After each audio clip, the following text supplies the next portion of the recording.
Like this. Hit it. The Roger Report live morning show, weekdays at 9 a.m. Say y'all, I was on Roger's panel. Like this. Hit it. The Roger Report live morning show, weekdays at 9 a.m. Say y'all, I was on Roger's panel a few times and I couldn't take it. The heat. I got out the kitchen. It was hot. I was sweating. I had to get out. He's Roger, and he's right. Check this out.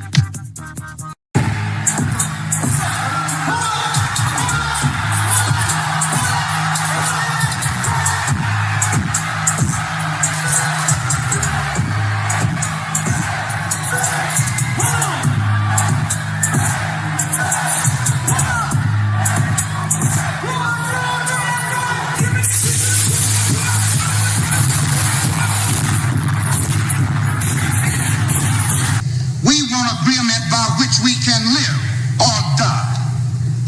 You choose.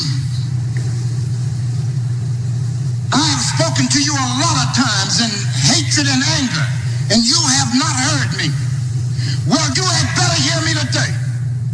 If you won't listen to me when I make an appeal for the Negroes because you have no concern for the Negroes, listen to me when I make an appeal for America. You claim you love America. Well, we love America. But you are driving us back and you are making a Samson out of us, and we are going to pull down the pillar. And then you think we have no right to ask for something? Is it too much to ask you to grant us human dignity? Should we be put down and shot to death for this request? If so, you can aim your guns. What the hell do you think we care about dying if you're going to deny us the right to live?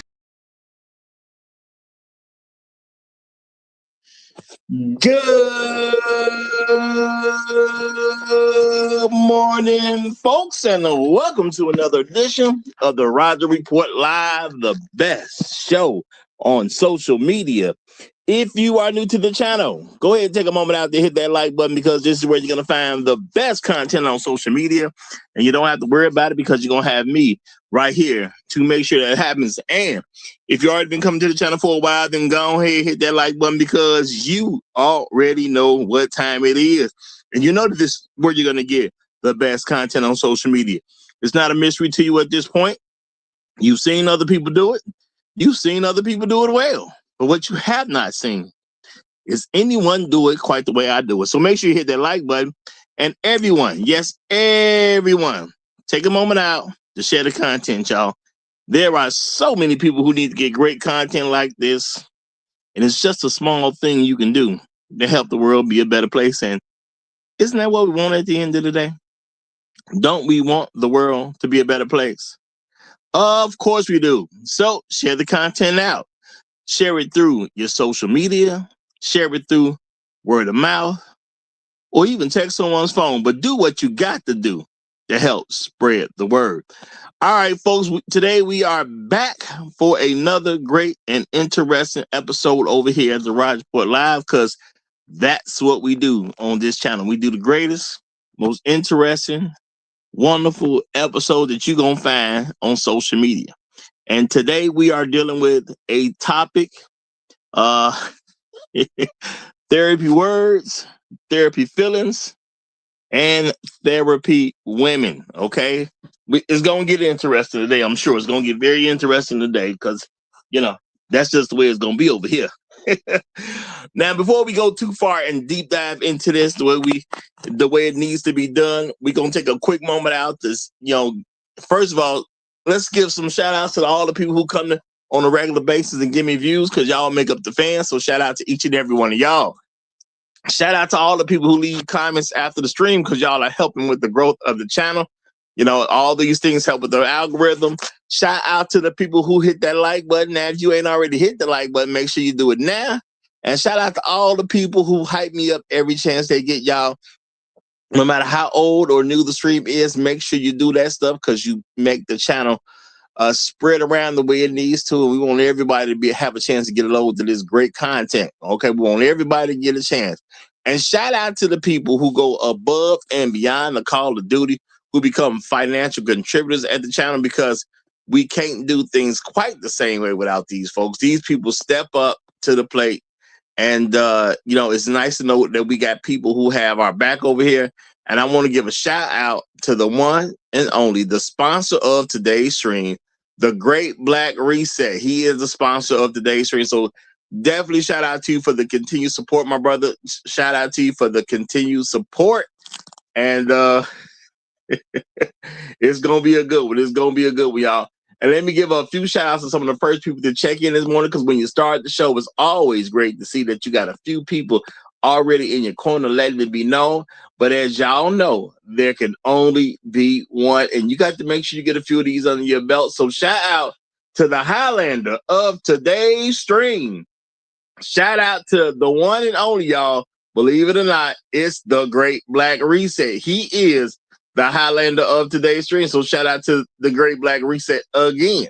Sponsor of the stream, and he's the Highlander of the stream. Shout out to my main man, Trail Bentley, is in the house representing as he always does. Hashtag long live the habitual line steppers.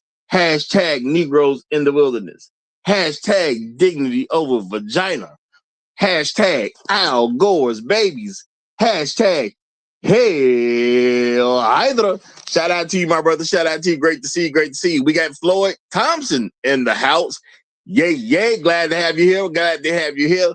We got the one, the only, the pit master himself, the coolest man working behind the scenes. Chef Mike's Roundtable is in the building. Shout out to him and the entire pit crew.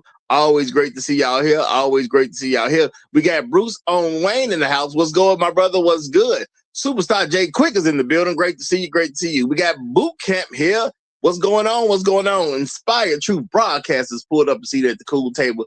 Glad to have you. Glad to have you. We have 1974 Organ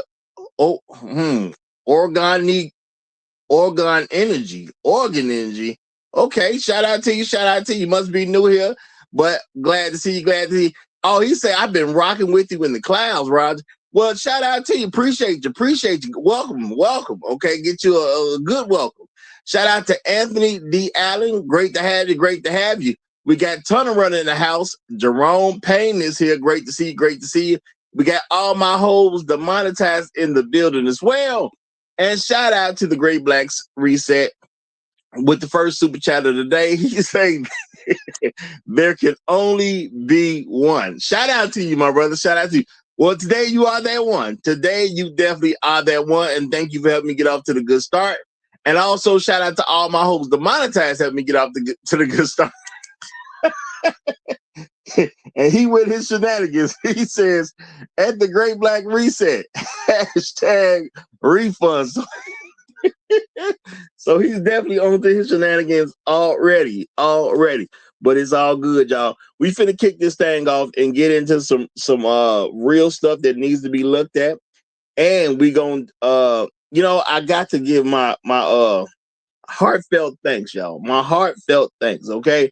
Because shout out to the Great Black Reset again, y'all. He actually dropped a Cash App. $20 on the Cash App, says, keep doing your thing. And I definitely plan to. So that brother's looking out for a brother. Sponsor of the day stream, first Cash App of the day, first super chat of the day. Can't ask for more than that. So shout out to the Great Black Reset. He hooking the brother up. Real talk. Okay. All right. Y'all, we gonna get into this thing. And if you did not know, I left a few links in the description. Now, it won't always be a link in the description, but sometimes I leave some links so people have an idea of some things that's gonna be referred to. And y'all know what? Okay. Y'all know what? Some interesting stuff came up. Now, first of all, as I said, I'm gonna try to do a lot more in the future, because we have great black men who've done so much great stuff. And even as I come across all these little different videos and links, I'm gonna start highlighting some of this. So shout out to Samuel Counts, y'all. Shout out to Samuel Counts, the gentleman who made it where we in the modern world can safely transplant organs and actually live from it. We can actually keep up with some organs. Now, this may not sound like a big deal, okay? And I understand it doesn't affect every single person. But this just shows the greatness of what happens amongst Black folks. And you know what? It may not sound that big, but if you the person who need that organ, or if you the brother of a person that need that organ, you the sister of a person that need that organ, you the mother or the father of a person who need that organ, okay? And so on and so forth. It's a whole lot bigger than. It's a whole lot bigger than. So shout out to Samuel Counts, who found a way that we can actually start using these organs and people can live beyond just a small frame of time from getting that transplant. So shout out to Samuel Counts, making life better for not just Black America, but America as a whole. So shout out to that brother. Shout out to that brother. You know, and y'all, this stream was inspired by my main man, Compassion and Callous, y'all. Compassion and Callous. You know what inspired this particular one? Okay. Now I'm gonna say I'll say this was a key ingredient. Okay, this was a key ingredient because I was looking at doing some stuff about emotional intelligence, and I'm gonna say this was a key ingredient when I came across this little link Compassion and Kindness did about these women and their therapy words, y'all. These women and their therapy words. Okay, now this is the thing, y'all. This is the thing. All right, women, I'm gonna say, have made a mockery. Okay, made a mockery of a lot of things that happen, and they've almost made an entire mockery out the therapy field, period. Okay, that's what I look at, because instead of trying to use something that you learn in therapy to actually help yourself or help somebody, they just try to turn it into weapons for a large majority of them. And I'm just saying from my perspective, from what I can tell, I don't see women taking therapy very seriously. Okay, they play with it. All right, and even the link that was in the description, Compassion Callous found something very interesting. You got a sister talking with the therapy words. Okay, now this is the thing. She has a thought process that a lot of Black women carry. All right. I tell y'all, Black women will tell us what's going on. We just got to learn to listen to them. Everything is not words. Sometimes it's action, but we got to listen to them. And there's key things that they say. Okay. Now, this woman is talking about keeping a woman as a follower, saying that it's a bad thing. She says suppressing a woman is a defense mechanism. Now, that sounds like some therapeutic nonsense. I'm going to give her that. I definitely will give her that. It don't just sound like regular nonsense. It sounds like therapeutic nonsense. All right. Now, this again is Black women challenging Black men, even from a relationship standpoint. That's what she's doing. She is saying that her and other women who should be more like her, should challenge Black men for having a lead role in a relationship. She does not want Black men to be patriarchal. Okay, she don't want you to have the ideal of being patriarchal. She don't want you to think that you are capable of leading her anywhere.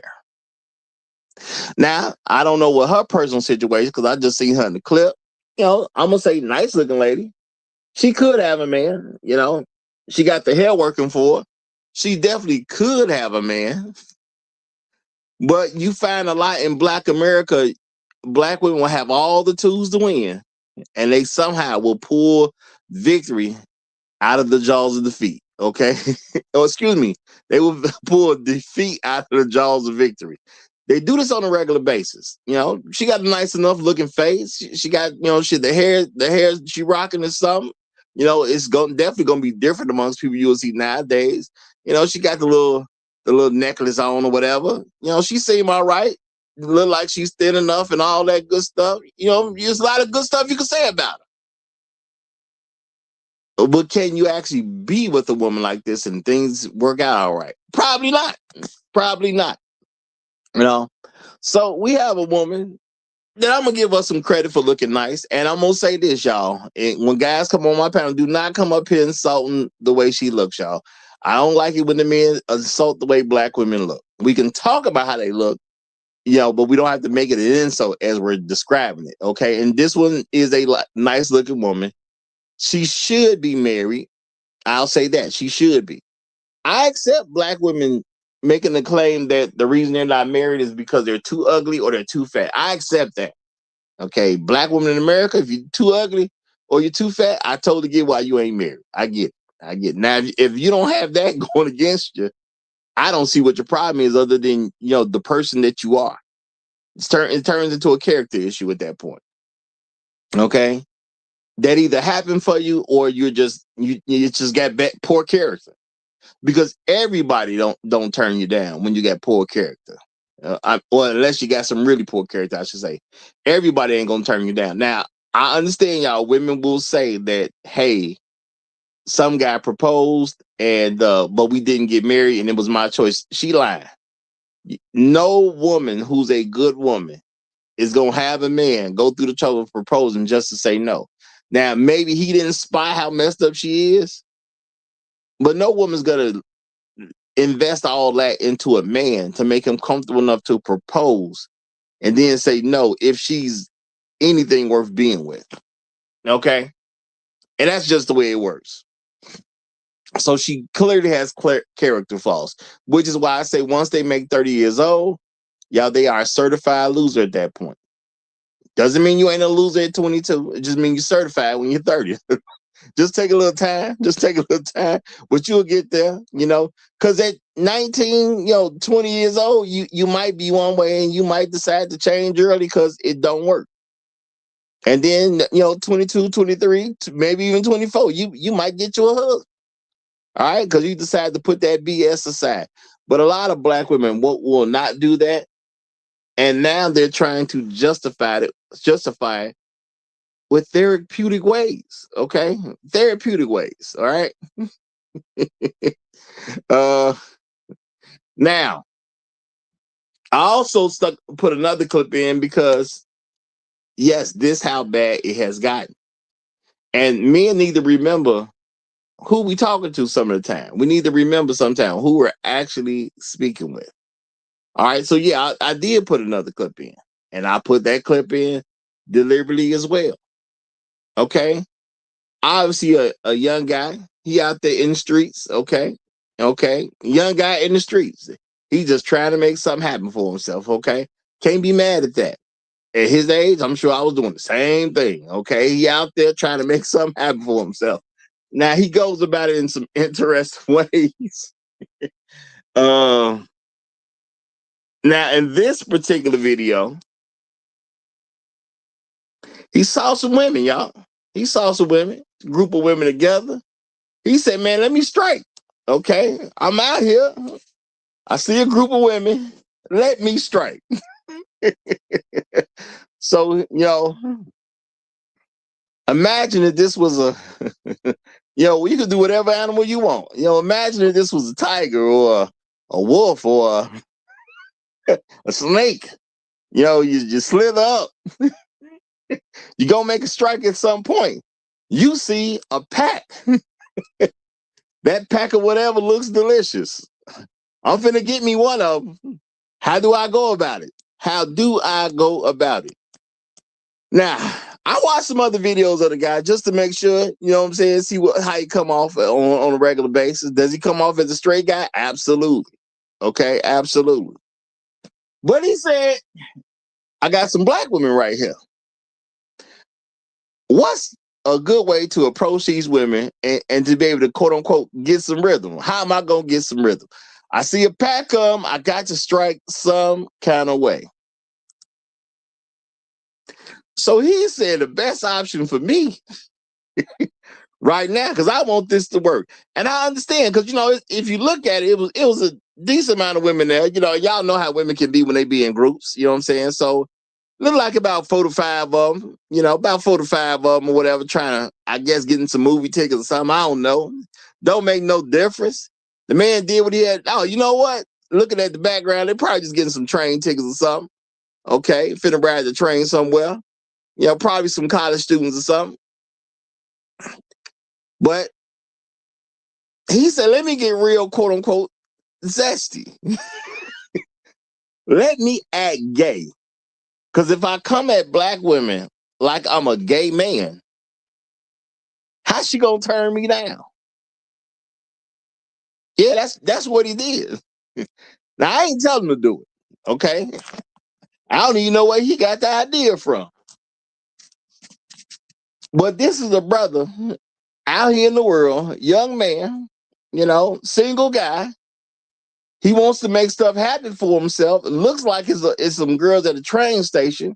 And since they grouped up together like that, I'm just gonna think this has got to be some probably some, matter of fact, I see a sign in the background too. I'm thinking it's some college age chick. I just seen something, sign says something about welcome to what, University Commons, looks like it says in the background. So there probably are some college age folks. Okay.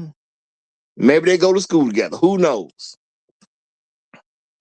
But the best way for a black man to approach a black woman, especially in the crowd, he got no resistance from anybody else, y'all. I peeped that too. Y'all know how you try to holler at a chick and she with a group full of people. Then you got the friends trying to cop block and all that type of stuff. They want to say all kinds of stuff to you at that time because no woman wants to be the loser. Some women, they got an issue because the other chick get approached first all the time. In this particular scenario, nobody really calls them a problem. Okay, nobody calls them a problem. All right. Now, why didn't they call them a problem? And you would think that black women, at least how they act some of the time, would not don't want to be known for being with the gay guy. Because, black women actually be attacking gay men on a regular basis for some reason. Now, I don't know why they attack. Well, I ain't going to say I don't know why, but I mean, that's what they do. That's their business, okay? They seem to love gay men, but they attack them all at the same time, okay? And then he even insult straight men by calling them gay, but they seem to love gay men. Now, this one, this little incident here, seeing that the players are so young, I'm pretty sure they just doing it because that's what they want to do. That's all it is to it. They just doing it because that's what they want to do. All right. And then we got these things where black women act like everybody else need therapy. Okay. And I don't, is therapy even working for black women? I don't even know. I cannot tell you that it is. I'm not going to say I researched it heavily to see if it's working for them. I know that they say all this stuff as if they've been to a therapy. They be claiming on a regular basis that they working on themselves. They still be the same trash women. It's a very interesting dynamic that they have, that somehow they can go to school for this stuff. They possibly even go to therapy sometime. They learn these different terms and they even make up a bunch of terms that really are very nonsensical terms in a lot of ways, or how they apply them. Yet somehow it don't really work for them. Now people may say, well, Rod, you can't say it's not really working for them. Is it working for them? When the last time you seen a woman who is quote unquote working on herself with her husband? Okay, you tell me. Okay, you tell me. When the last time you saw a woman who quote unquote worked on herself have a husband? Now I'm not saying the women actually work on themselves, and the women that do work on themselves may not have a clue what they actually supposed to be doing. And truth be told, when you talk to a bunch of women, which we know women do, they like to take advice off a bunch of other different women. In the same situation they in, or even worse, without even showing that they're trying to change their scenario. It makes sense. It makes sense. But they do what they want to do. Even though they somehow seem to blame everybody else for what's going on in their lives, but they actually, at least in America, have the freedom to pretty much do what they want to do. Now, they'll talk to everybody else as if other folks need therapy.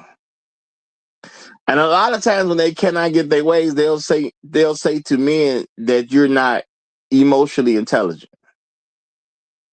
Now, let's take a thought process. What does this stuff actually mean? What does emotional intelligence mean? Okay? Because, people would say, well, it's supposed to be this, it's supposed to be that. And they say how to manage people's emotions. How do you manage anyone's emotions but your own? Now, you can talk to someone in a certain way. You could do some things you could actually you can attempt to antagonize a person. That don't mean they're going to go for it. You can attempt to truly, truly antagonize somebody. They go for it. They may not go for it. It is what it is. That's on them at the end of the day. Now, I'm not saying you should try to antagonize somebody, but a lot of women do like to antagonize men. And then they act like something is wrong with the fact that men ignore them while they also go out and make an effort to antagonize men. It's a very interesting thing that they do. Very interesting thing. Now, why would you antagonize men and be shocked that, because they say, y'all, this is what they saying out here in the field. They say it's starting to dry up. Some women are complaining that men aren't approaching them anymore. Now, they went through a whole lot of trouble to tell men that we shouldn't approach them. And they went through a lot of trouble to say that. Okay. Now, the reality has been coming out. It's not that they don't want men to approach them. They want a very specific man to approach them. Now, that's their business at the end of the day. If that's what they want, that's what they want. All right. Who am I to argue what they want? Now, the problem is they don't know who the specific men are, so they can't tell the men which men they want to actually do the approaching. They don't know how to tell men that. Now, I see there are some guys out here in the world who actually saying that women need to start shooting their shots. Now, I understand they're younger and they don't know what they're asking for. Because you start telling women to shoot their shots, you're going to have some booger women all up in your face. You know what I'm saying? You're going to have some booger woogers all up in your face. And you're going to have a bunch of women who are trying to get you to do stuff for them coming all up to you. I don't recommend that we change the world to the, letting the women pick. It's a far better thing for men to pick. Now, I'm not saying women can't get a little choosing signal sometime here or there. Okay. I've never been a man to wait on a woman to give me a choosing signal. She ain't even got to see me. If I see her and I like her, then that's what I'm going after. All right. Now, I know a lot of men have kind of, the younger guys, they don't do that as much. Some of them are afraid they're going to get arrested for approaching a woman. Now, look at how all this quote unquote therapy is working out. Okay. And the thing is, a lot of women are projecting these things on men because they want to hold on to a narrative that doesn't work for them. Which is why I believe we hear so much about this male loneliness epidemic. But I can say for sure, I don't know one lonely man. I can definitely say that for sure. I don't know one lonely man. Not a black one anyway. I think if I think about white people I know, maybe I will come up with a lonely man. But I don't know no black lonely men. So what's the point in pushing all this stuff? And what's the point of quote unquote trying to use therapy on everybody else. Now, black women want to psychoanalyze everybody else, and I'm not saying they can't. You do what you want to do. It's America, right? You do what you want to do. But obviously, something is wrong with them where they cannot seem to fixate on the things that make their life difficulty. And then they blame others that they're having a difficult life. Why blame a man that your life is difficult? Well, if these men would get themselves together, I'd be okay. Wait a minute, don't you live in America? And shout out to all my people who live outside of America, because I know there's some places that are similar, not quite, but similar to America. And some of the same things are going on. I know certain rhetoric is also being pushed in other countries.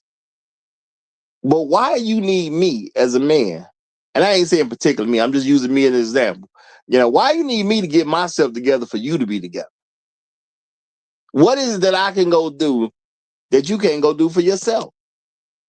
I can go get a job, but so can you. I can go to college or some form of trade school, but so can you. I can join the military, but so can you. I can create a business, but so can you.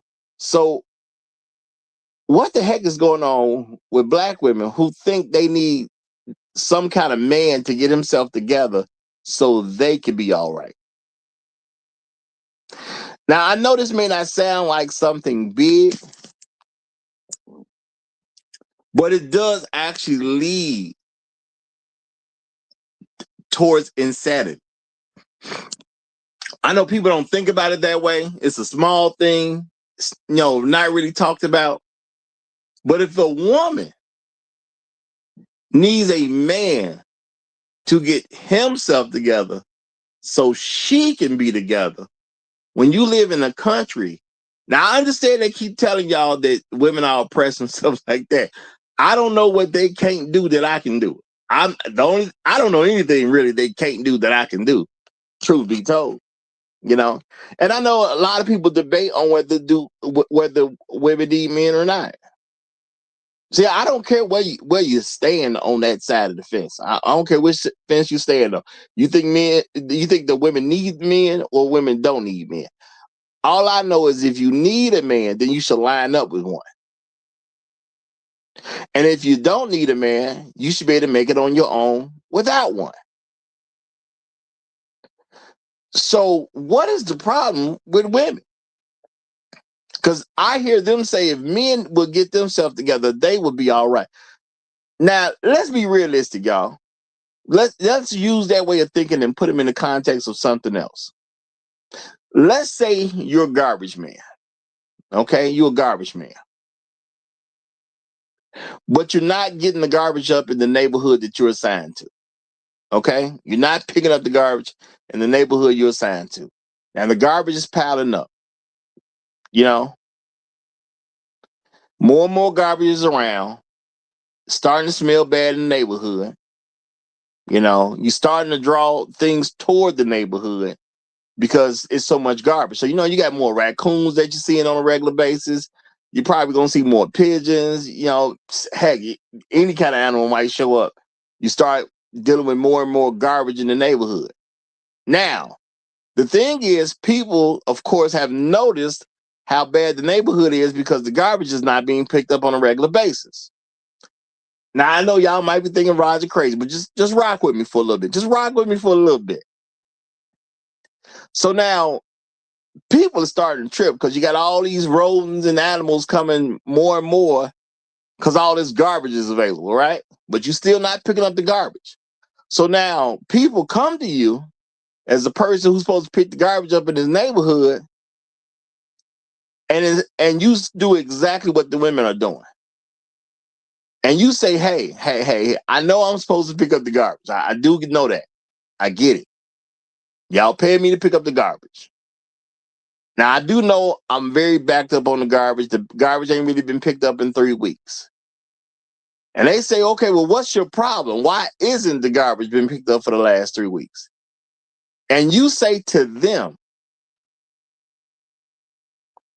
well, this is the thing.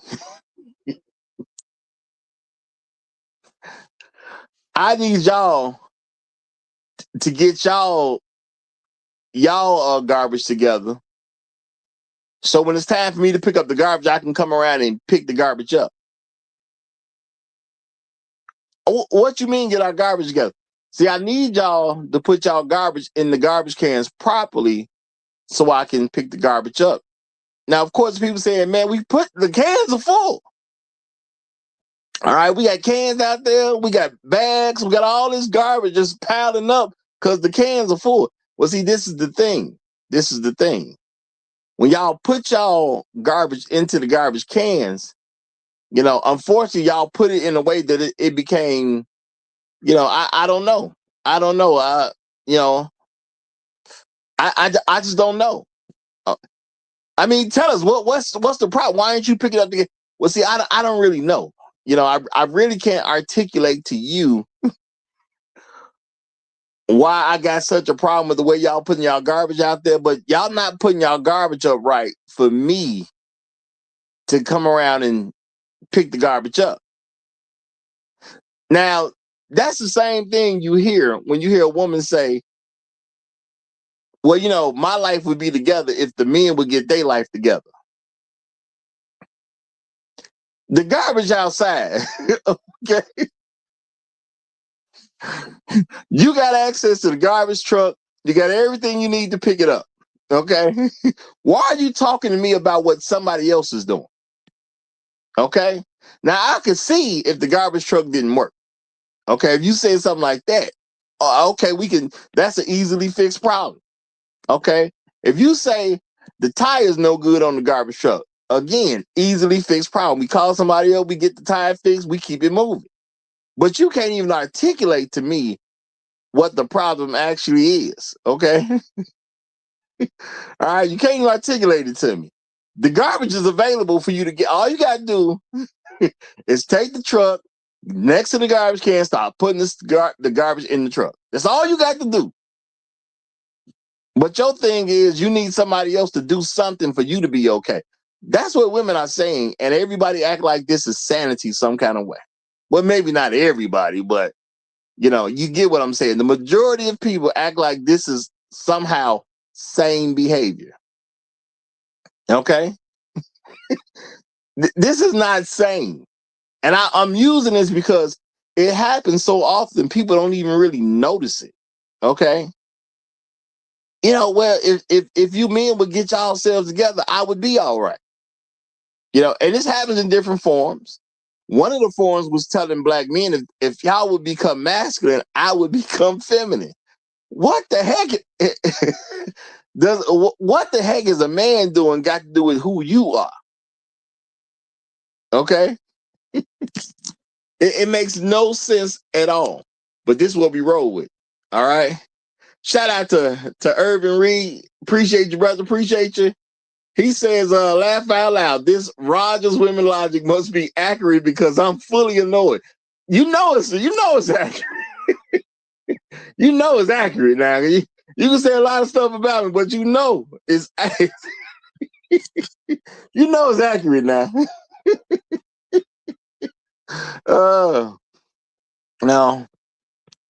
Now, this is the thing, y'all. Black men make up 6% of the country. All right? We make up 6% of the country. When we do get married, we mainly marry black women. It's about 85% of us will marry a black woman. And a lot of black women, they're mad because black men have dared to marry some other people. Only 15%. But they've dared to marry some other people who actually want to be married. And then they get mad at this little 15% of black men because they marrying somebody else. But you don't want to be married to a black man. Now, black women don't want to be married to a black man. And I'm going to say black men, we do have to accept that they don't want to be married to a black man. You got to stop spreading this false rumor that black women don't want to be married. They do want to be married. They just don't want to be married to you. Now, I understand people may say, well, Roger, that's bogus. Why would you say that? I'm only saying it because it's the truth. All right?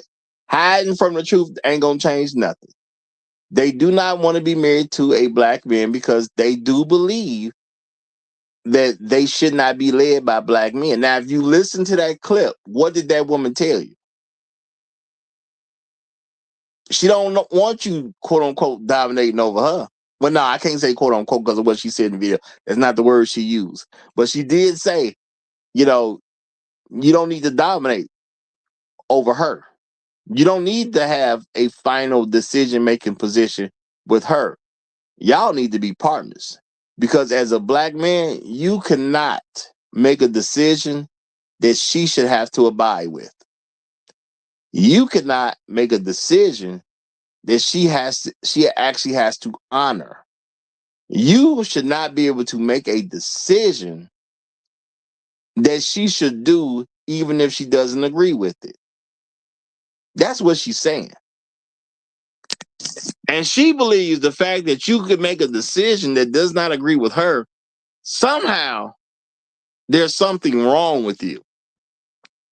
Okay? It's not that you got a difference of opinion. No, it's not that you have a difference of opinion. No, something's literally wrong with you. Okay? Because they want to turn into therapy issues. You know, which is what she said. Something's wrong with you. If you don't agree with her, something's wrong with you. So as a person, you cannot disagree with her at all and still be mentally healthy. Now, a lot of this is what they mean by emotional intelligence. Okay? Because even the concepts that I hear people talking about emotional intelligence are very nonsensical. What can I do with emotional intelligence? I can control my emotions. I can recognize your emotions, but that's it. I cannot manage another person's emotions. Now, I know people have said, you know, if you have emotional intelligence, you should be able to manage other people's emotions. No, I don't manage other people's emotions. They are their own being.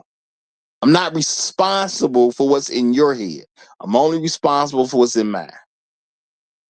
Your feelings are not the thing that I care much about. Okay, now if you my woman, maybe I take your feelings in consideration a whole lot. But other than that, I'm not gonna be so touchy-feely that I'm gonna take everyone's feelings into account in every situation. Sometimes it's cool to do that, sometimes it's not. Now, of course, you shouldn't be disrespectful to anybody. Okay, you shouldn't be disrespectful to anybody. Shout out to Jerome Payne. He said gladly part of the 50% SYSBM. And this is the thing.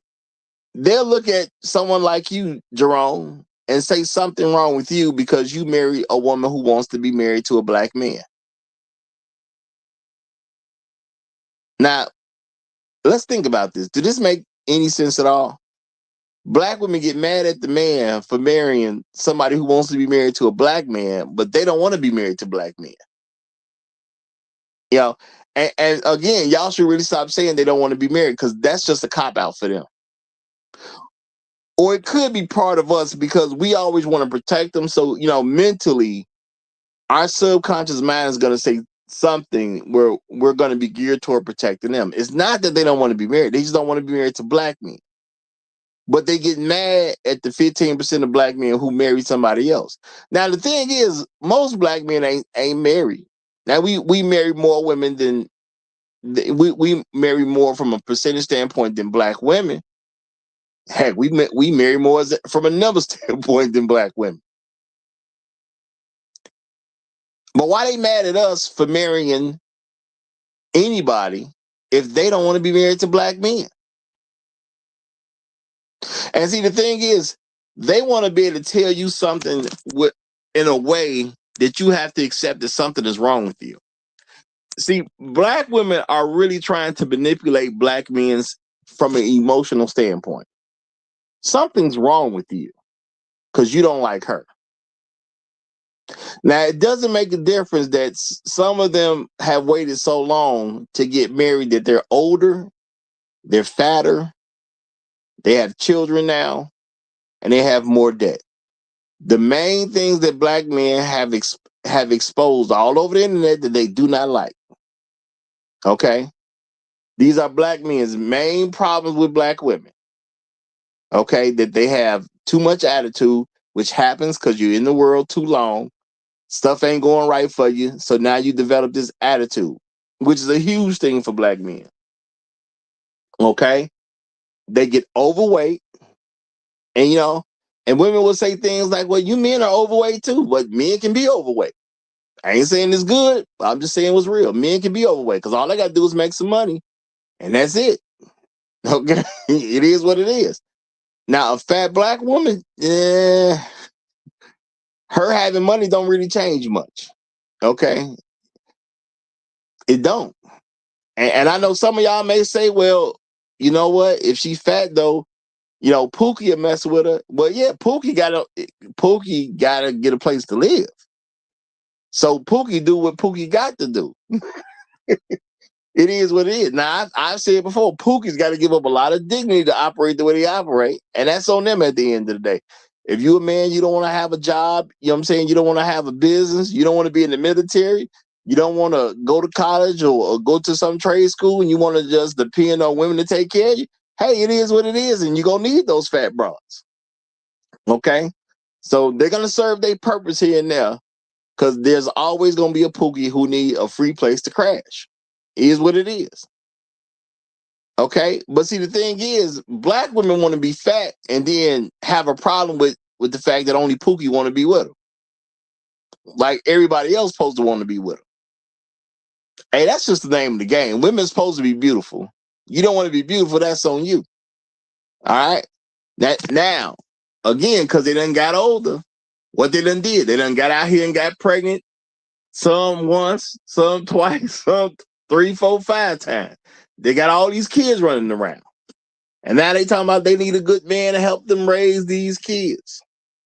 Give them your kids. That's not really, you know what I'm saying? That's not my problem. Your kids needing somebody to raise them is a personal issue that you need to solve. And they get mad at men, especially men that don't even have kids. Y'all know women would actually, if you just listen to them, they'll tell you, well, you don't even have kids. You could take on 2 or 3 or 4 of mine. You don't even got none. Well, if I ain't got no kids, what makes you think I want something with you that's not even mine? What makes you think I want something with you that's not even mine? They never think about it from that perspective, but of course, that perspective don't fit their narrative. So of course, why would they think about it from that perspective? So they'll say something's wrong with you because you don't want to be with them, as if you shouldn't actually have a choice in the matter. Women telling men that they should not have a choice, but they believe something's wrong with you if you believe that you're human enough to have a choice. And then there's debt. Sometimes it's school debt. Sometimes it's just a bunch of credit card and consumer debt. Who knows where the debt comes from? Doesn't make a difference. They just want you to pay it. So the debt would be there. Okay? You a man. You're earning money. And if you're earning money, you shouldn't be able to take a paycheck and spend that on what you want to. That don't even make sense. You shouldn't be able to own no business and do what you want with your profits. That's crazy talk. You need to take on some woman who has problems because you have money to fix her problems. And if not fix them 100%, you got money to put on her problems because they'll take that too. You got money to put on her problems.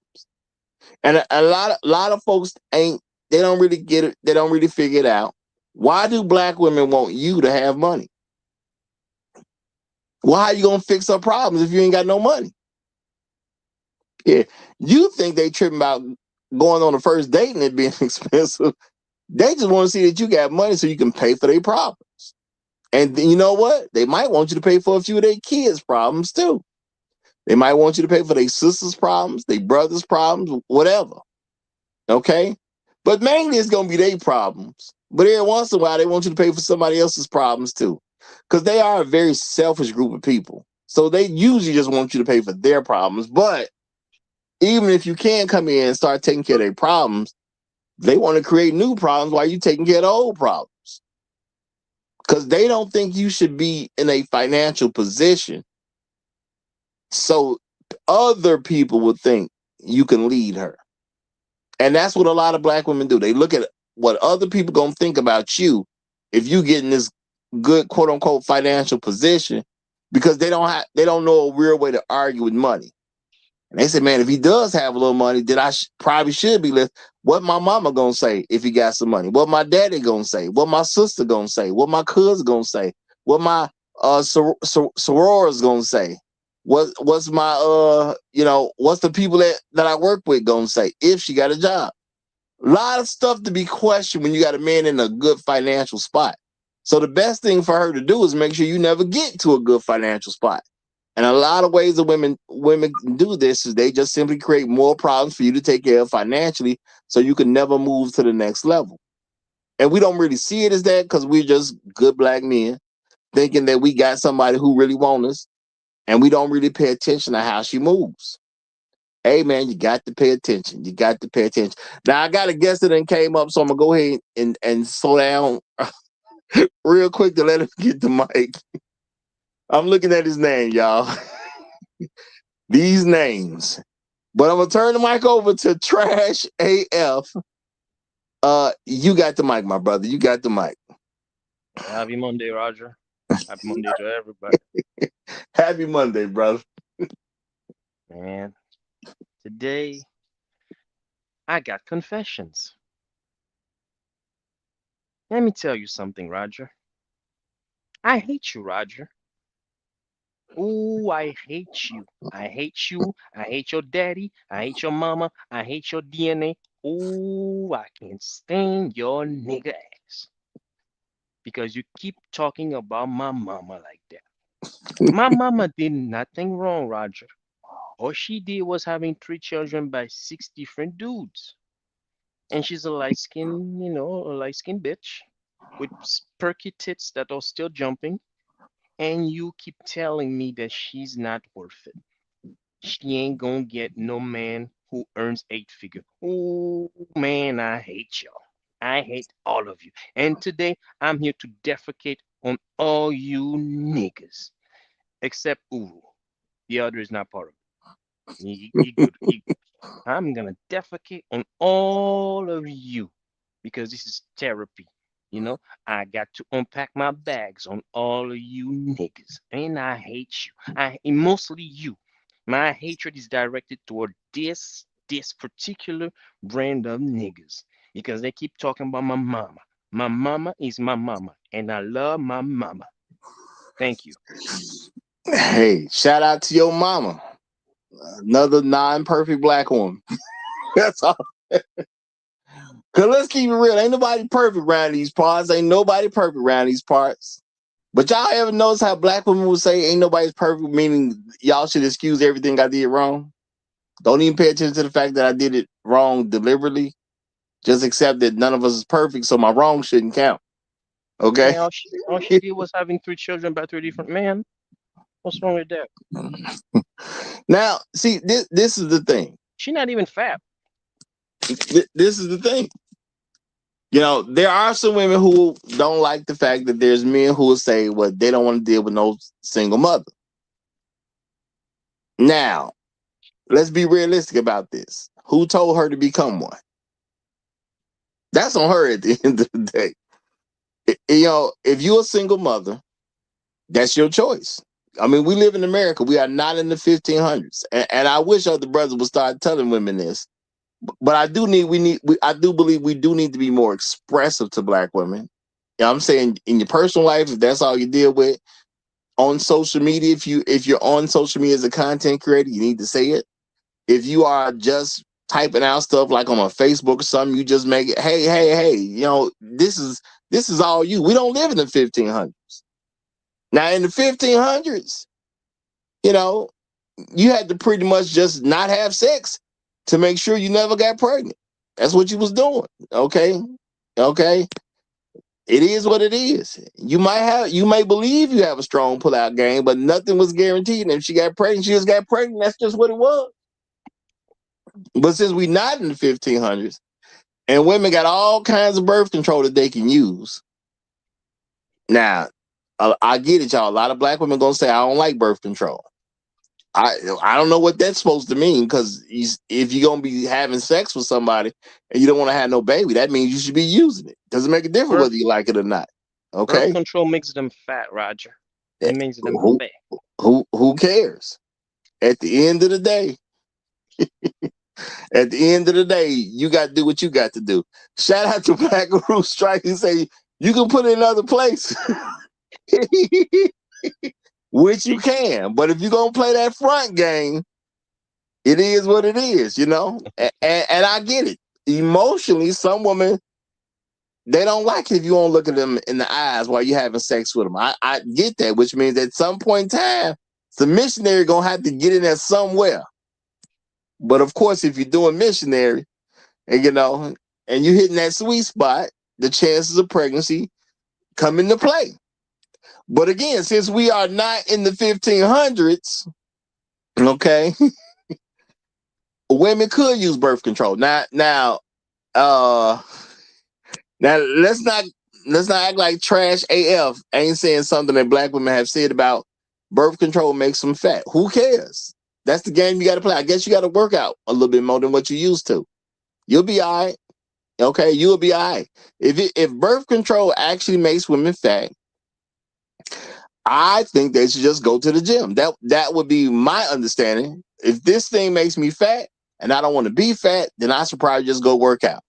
Or I you didn't even see niggas, there's a confusing. or otherwise you niggas should keep your dick in your pants. Mm-hmm.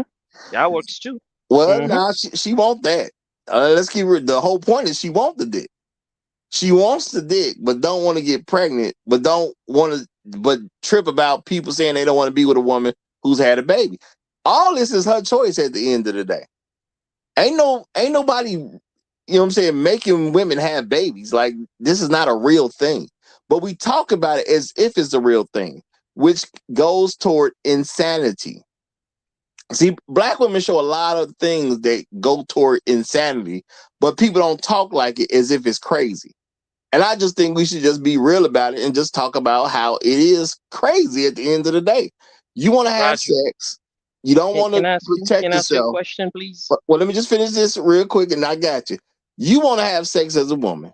You don't want to protect yourself. But then you want to get mad if you get pregnant and have a baby because you don't like men that don't like single mother. Like, that's insanity like a mug. You got a problem with a man who doesn't like single mothers, yet you chose to be a single mother. Why don't you stop worrying about him? That would make sense to me. Stop worrying about the guy that don't like single mothers and just understand there's just less for you to pick from and be okay with it. Because you was okay with going through that whole process of having the baby. So why not just be okay with the fact that you're going to lose a certain amount of men who don't like single mothers? But you'd have to be sane to think in that way. But go ahead. What's your question, brother? What's your question? Who hurt you, Roger? Who hurt me? Have I you been to mean, therapy? I guess Have you ever had therapy, Roger? I guess let me see. You trying to bombard me with all these questions. I'm trying to answer one. I'm trying to figure out who hurt me. Okay.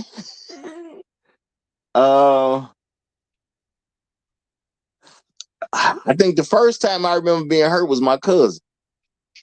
I think we was playing football or we was wrestling something and he hurt me. Now, does that help with anything? I think the first time I was hurt, I remember falling off a chair when I was a kid. Have you ever been to therapy, Roger? You sound hurt. Do I? You sound like your mama hurt you, and you are out here and unleashing on all the black women that you know. Does your mama hurt you, Roger? Hey, you know what? That's an interesting concept. Can you tell me what I've done that will make you come to that conclusion? Let's see if I can recognize it. Maybe I'm hurt and don't know I'm hurt. So maybe you can point it out so I can recognize. maybe that's you hurt. That's why you are bad mouthing about black women all the time. You know, that's why. I don't know Roger what you is mean, hurting man. right now. I don't know what you mean, Roger, brother. Roger is a kind soul that is currently suffering. Sound like you making up stuff because you know what? Real talk. Angela Bassett, I praised her for being a great wife for the black community. So you sound crazy to me right now. You just said I'm bad mouth the black women, and I honor Angela Bassett, a gorgeous woman. I done told y'all that I met her in person. I say she looked better in real life than she even do on TV. And you got the nerve to say I'm bad mouthing black women when I praise that queen. What are you talking about? Nah, Roger. You hurting. You need some love, Roger. Don't nobody So love you, Roger? so praising Angela Bassett means I need love. Hmm? I didn't You talk need about how fine Aaliyah is. Okay. Roger. Do you think that if you had love in your life, you'd be speaking this way, Roger? Yes, because I think if I had love in my life, then I still think Kelly Rowland is one of the finest black women ever. I still think I believe that. All right, now, Roger. You're craving love, Roger. You Am need to I? be loved. Am I? You need some love from a good old black queen who's gonna treat you right with some good old watermelon, a piece of chicken.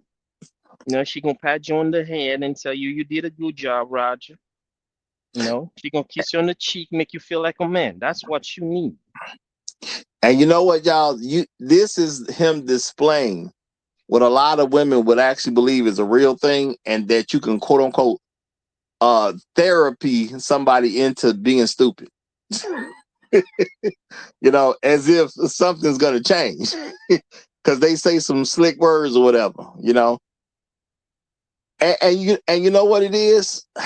For women who claim they work on themselves so much, it's always amazing that they don't know how to, they can't ever get to a fix of themselves. And they always worry about what somebody else is doing. They swear they're working on themselves, but they can point out everything everybody else is doing. It's just an amazing feat. It really is an amazing feat. But I got another guest that came up, so let me let him get the mic real quick. We got Security Service Sims in the house. What's going on, my brother? A bunch of love-starving Negroes How talking all you, kind of mess. how you fellas out here doing? First of all, I want to tell you guys to secure your services at all times. And happy Monday to y'all. I'm listening to y'all two go back and forth, right? Even though I know we know it's joking and it's like satire, right? And I don't know if y'all remember, like I think it was like 2 weeks ago, or last week, I was talking about how women have become so annoying and so unattractive to the point where every time it seems like every video I watch on YouTube, there's an erectile dysfunction pill being sold. And it was wild to me because I was like, bro, we all know like old people get it, like older guys get it, or men that are unhealthy. But it seems like they're trying to sell this to the healthy men too. And I asked myself, I said, well, why would a healthy man need an erectile dysfunction pill? Because these women are so horrible, they can't even make a dick get up anymore. And now they literally moved on from Viagra to a new pill which has 3-in-1 methods in it. And like I'm listening to them break down the science, and they literally were saying, yeah, it helps you get your mind into it also. And I said, nigga, this is ecstasy. They literally have to drug us men right now these days to get our dicks up to deal with these women because they're so intolerable. And they literally don't see it. They say they're going to go to therapy. They come out of therapy even more intolerable. That black woman that you showed that video of with the beautiful natural hair, I was so disappointed when I heard her start talking. But I expected it. I just ain't know when to expect it. You know what I'm saying? Once I seen the conch shells around her neck, I already knew what was coming. I just ain't know it was coming in the first seconds. You know what I mean? And thank you to Compassion for breaking it down so beautifully like he did, because that was very elegant. Thank you to the brother. Thank you to the brother for that. But yeah, it's very crazy out here. And then one statement I just want to push back on one statement that you did make. Usually not usually you right, but sometimes you be right. But this one statement you was wrong on. In 2026, after working as long as I've been working, if a bitch is fat and she's paying, yeah, she can stay as fat as she want. Only if she's paying. But if you're not paying everything, you need to look like we want you to look. But if you covering everything, even if you're gonna give me super chat money to listen to the Roger Report while I'm at home while you working, you know what I mean? You can look however you want. The nigga tired of working right now. I'm just gonna let you know that right now. Daddy needs some off time. we got a way we can accommodate you, huh? Yeah, we could work it out in the middle. We could come somewhere. Shout out to the price of accommodation. Okay, shout out to the price of accommodation. All right, we got one more guest who that came up.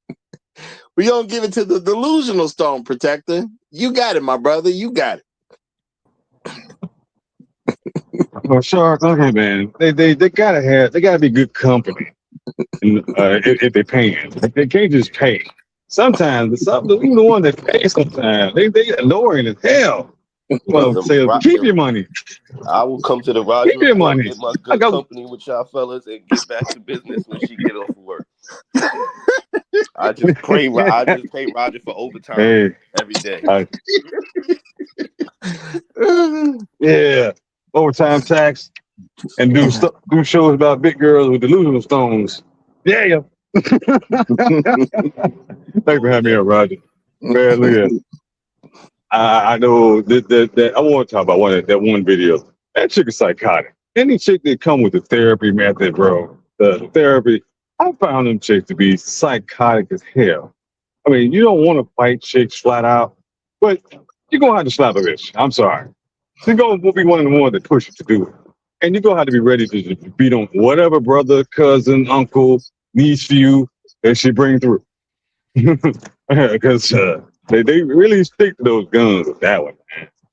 And homeboy playing like he was Sweetness, and I don't mean Walter Payton. That bro, you done broke down to the least of the least as far as your manhood. If you got to do that to pull a woman, nah, bro. No game of yours is strong. No game, all your game gone wrong. You got to do that. And if the rats don't want your cheese, they don't want somebody's. There's always a rat that gonna want some cheese. So just keep on, play the numbers game. I wouldn't go through all the emotions with that, man. That's. I did have a thought about that about 15 years ago, but then I looked at the result. I'm like, no, not gonna do it. Not gonna do it. I'm gonna ask for something that I don't want and put myself in a whole different alphabet category that I'm not really in, and I'm gonna be misinterpreted, and I'm gonna be frustrated, and some of them gonna get castrated. And I land my plane there. Thanks for having me, Ross. All right, y'all. Hey, appreciate that. We got one more guest coming up, so I'm gonna let him go ahead and get right on in. We got my main man Tunnel Runner joining us. Tunnel Runner, you got it, my brother. Thank you, sir. Thank you, sir. Being one of the 15%, I tried the 85% before, and they just didn't act right. I had to go find me someone who wanted to be married, wanted to be married young, wanted to have my baby.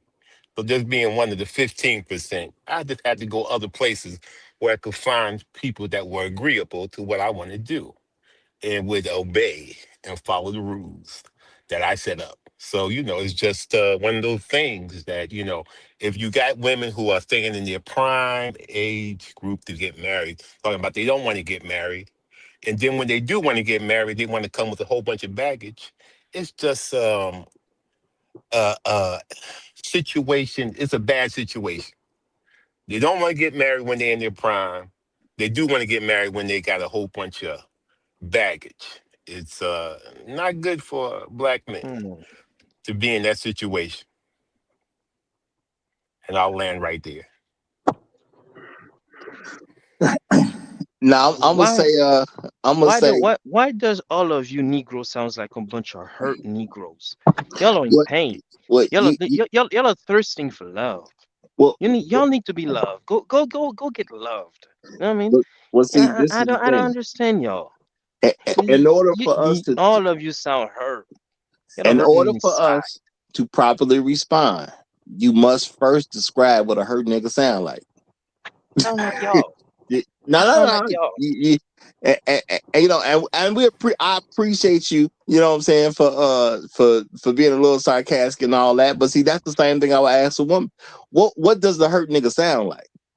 You Sounds know, like y'all. which is exactly, now he's doing it the exact way women doing it. Yeah, You I can't just was saying describe that. That's it. exactly They what a can't, woman would say. She wouldn't yeah, even give you anything. She would just say, yeah. "No, She it just can't sound like describe y'all." it. She can't describe it. You know, but Never the thing described. is, a lot of black women, they're gonna act like their words somehow mean something more than what they do. And I think black men just need to just pay attention to that. You know, your words, if you're gonna call me something, which I ain't tripping about, but you should be able to describe me.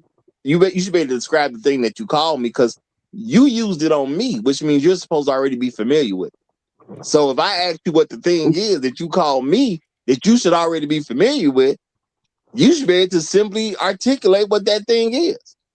And if you And, can't articulate what that thing is, it's probably because it's nonsense. and Roger, I think a lot of people would think that I was very happy eating my egg omelet, drinking my cereal tea, and I had a nice smile on my face. Just got a phone call from my wife, and she already made me some pancakes over the weekend. So I mean, I'm doing pretty good. I feel pretty happy. Ain't no hurt You around see? here. There's Yeah, nothing yeah. but You joy on see, this that's what, side. and that's why Tunnel Runner sounds different to all of you. He's being loved properly. Y'all are not being loved. Y'all are love starving. You know, what I mean? Now, y'all out here so much starvation for love that y'all all hating on them kids. Y'all are saying fuck them kids. Y'all are saying you won't be stepdaddy to no kids and things like that. Y'all are hurting. Let and you that know let what? that hurt go. Let that hurt go, my brothers. Let that hurt go. Y'all And are you know, hurting. I did. It oh, I let pains it me to go. see you like that, oh, Roger. oh, hold on, y'all. This is the thing, y'all. And he's doing a great job of showing how a woman would act. This is a woman trying to get you to go down a narrative. She, the woman has yet to describe what hurt is. Okay, what hurt nigga sound like. So why would I even continue on with a narrative if you can't even tell me what the hurt nigga sound like? See, as black men, you're in charge and you have to require certain things. And if you won't do these things, then you cannot complain about the outcome that you're getting, because your outcome makes sense. Now I'm gonna say shout out to Inspired Truth Broadcast. He said 15%. Do you mean 21%? Well, I do know the number's raised. I do know the number is raising, so it might be up to 21% now. I'm not for sure on that. It might be up to 21% now, but I do believe it's gonna continue to grow and grow and grow until black women choose to get their thing together. And shout out to Jerome Payne. He said it's our job as the 15 percenters to help free the 85%. Run, Forrest, run. Well, Follow me, you know brothers. what? Follow me. I Si se think puede. Si se puede. I think the No. reality is women are forcing men to look at other options, because clearly black men have this grand love for black women. Now we could talk a lot of mess, but we actually love black women because But we want to be with them your so mama bad. black, Roger. You Your know, mama black. well, that ain't got nothing to do with it, but we do love black women, because if you think about how terrible black women have been, and you think about the fact that only such a small percent has married outside of black women, that says something about us as men, because we're the ones who are picking them and making them wives and things like that. So that says we do love black women a lot, because we ain't just totally abandoned them. Now they're not married, which they shouldn't be, but we haven't totally abandoned them, and that's cool. But at the end of the day, as black men, we got to make sure that other men know that it's okay. It's all right to move in these different directions. We got to not only encourage it, we got to support it when we see it. And I think this is also pissing off a lot of the women too, because when you see some of the younger guys dealing with women who are not black at a clearly a faster rate than some of us older guys have, they're mad at us because we're not talking against those young men. You know, Why would I tell a young man not to deal with some woman and it's some other than black women when I already understand that black women don't want to be married to black men? Again, I'm not telling y'all that black women don't want to be married. They don't want to be married to black men because they don't want to have a black man as their head. And I think black men need to understand this thing. See, no matter how much therapy, quote unquote, is out there and what these narratives are, in order to be a wife and have a husband, society accepts that you're going to listen to your husband. Society expects that you're going to listen to your husband. And society is going to look at you as if you did something wrong if you're not listening to your husband. That's why they're trying to push all this partner stuff so heavy. Because once you say husband, that means there's a certain level of respect that's already owed. And if you're not giving him that respect, they look like you're the problem. So black women don't want a black man to be their husband. They'll take a partner, but they don't want a husband. Because that means she has to answer to you. Can I add on to that? Go ahead. Can I add? From my experience, women who are in the working world that do have a husband and try to express him as a partner, you get treated a lot differently versus someone who says, I am engaged or I have a husband.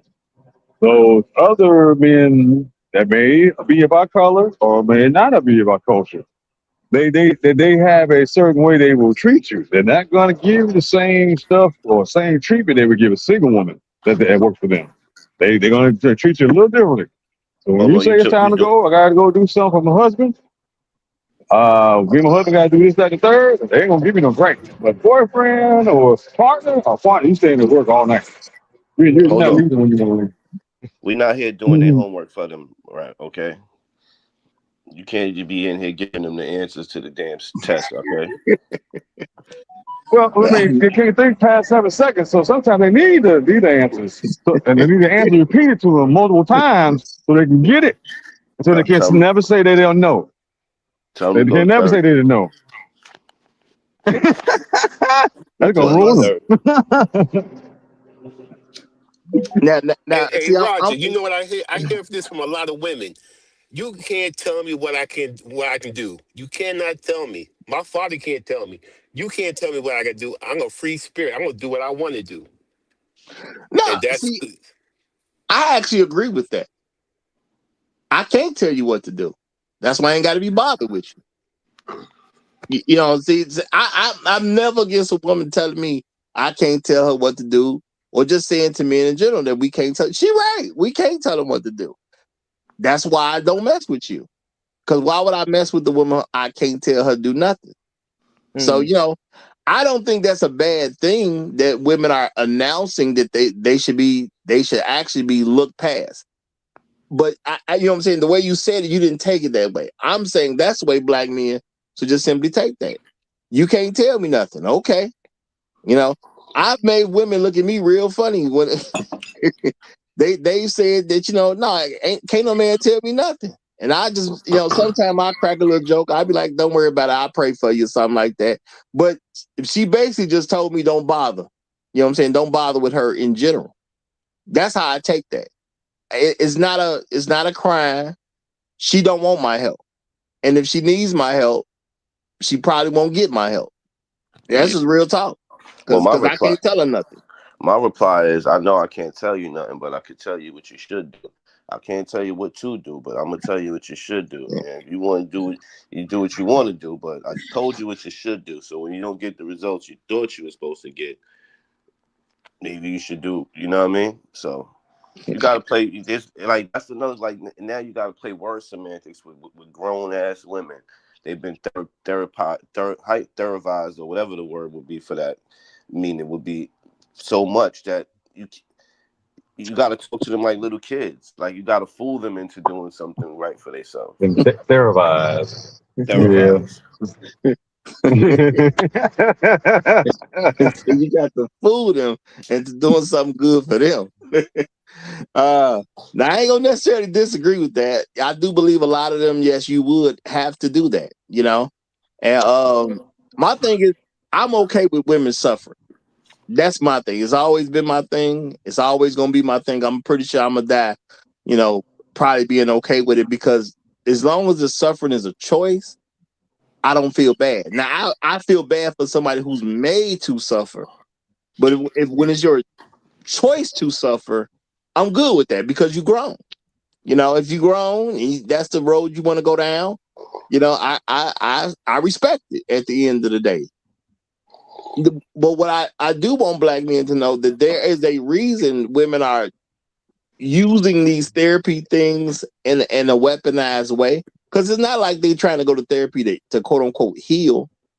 And this is the thing too. A lot of black women tell black men that they need to be healed because they want you to accept something's wrong with you for not falling apart.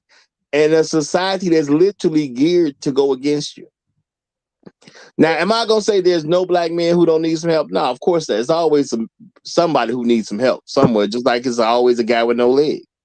But we grew up in a society that's been dead set against us since we was babies. Black men don't really need therapy like that because we have to figure out by the time we're 18 how to overcome all kinds of situations, or we gonna end up dead, in prison, or homeless. And that's just the reality of it for us. Now, because black women are not pressed, they're not punished in that way. Because when you think about it, a black woman could do a crime. A lot of times they won't get prosecuted. A lot of times they won't get arrested. Y'all done seen a lot of funny videos on the internet about how black women have gotten arrested, and what's the key thing they have in common? They start doing things in an outrageous fashion. If they just be calm and cool, usually they okay. If they get attitude with the cop, they piss the cop off. So now the cop gonna arrest them when he didn't have to, you know. Or they got something like really, really wrong with them already. Like I just yesterday I seen the video about a woman who was getting arrested. She got pulled over. The man said he ran. The cop say you ran the stop sign. She was trying to be cool at first, and he was like, "See, you ran the stop signs. You got your coffee in your hand. You're talking on the phone." Now my thing is, she can do what she wants. She in her car. All that's fine and dandy. She was under the belief that she did not run a stop sign, even though they showed the footage of her supposedly running the stop sign. Now, the dude was trying to be cool with it to a certain degree, but he didn't quite like her attitude. I don't think her attitude was even that bad. But when he run her name, he like she already been suspended twice for driving.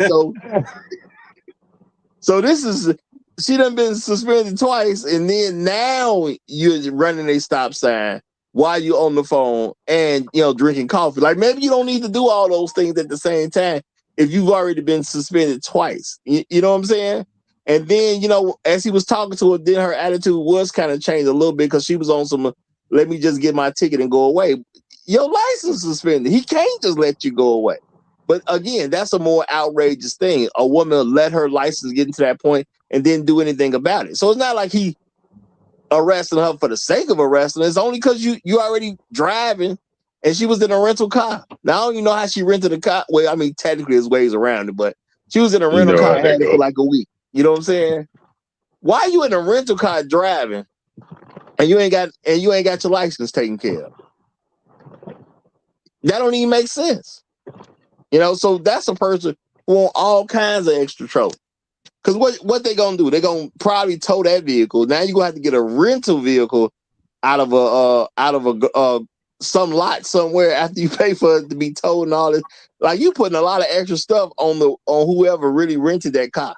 Wait, you putting a whole lot of stuff on them. What was the race of woman that did that? You said? No, it was a black woman. Oh no, that makes sense. You already know. You already know. She got her little son's name, little Ray Ray, who just turned 18 and got his permit from school. Rented the car, probably in his name. Messed up little Ray Ray credit. Already. Ain't even been to college yet. Get them credit cards that she gonna use. She gonna use her credit cards when you go to college. She gonna use his credit cards. I don't know what car she had, but it's like I say, I don't really see black women getting arrested unless they actually. I mean, I see them getting arrested, but I see videos where they're just doing all kinds of extra. They pretty much make it where the cop not going to ignore it. And then, like I said, in a situation like that, you done been suspended twice, and you're literally riding around with your license no good at this moment. What are you supposed to do at that point? You know what I'm saying? He got you. You made it where he got to arrest you. You know, and if you're driving on suspended light, why you gonna run the stop sign? Why don't you pay attention if your license is suspended? That makes sense to me. That's all I'm saying. You know, but black woman, you can't tell her nothing, can't teach her nothing, can't work with her, you know. And I guess it's society's fault that her license suspended and she's not paying attention to the traffic laws. No, it is. It is society's fault. Too many stop signs. As you said, too many stop signs in that neighborhood. We should be free to speed. So what I'm really suggesting is a lot of black women, you know, because saying therapy got popular, but that don't mean anybody did anything with it. Now I've been saying since I've been started doing social media that, you know, women need to get counseling. You don't need to be a broken person going out trying to act like you normal in a society when you know you're broken. Okay, why are you seeking a relationship and you know that you're broken? That don't even make sense to me. Okay, so therapy is turned into like a buzzword, and I'm not saying ain't nobody read the book or anything like that, but I do also understand people who go to college are taught different things to try to manipulate men. If Can I you defend tell, my black queens, please? can you Because do what? all I mean, can I defend my black queens? Because I all I'm mean, hearing go is ahead. I mean, how a you gonna bunch of defend them? defeated Negroes out here bullying my queen. This is not fair. That's all y'all doing. That's your therapy. That's how you therapize you defeated Negroes. Since y'all can't beat white supremacy, y'all here beating on my queens like that, huh? Hmm? That's all y'all doing. Is a black woman's fault. Is a black woman's fault.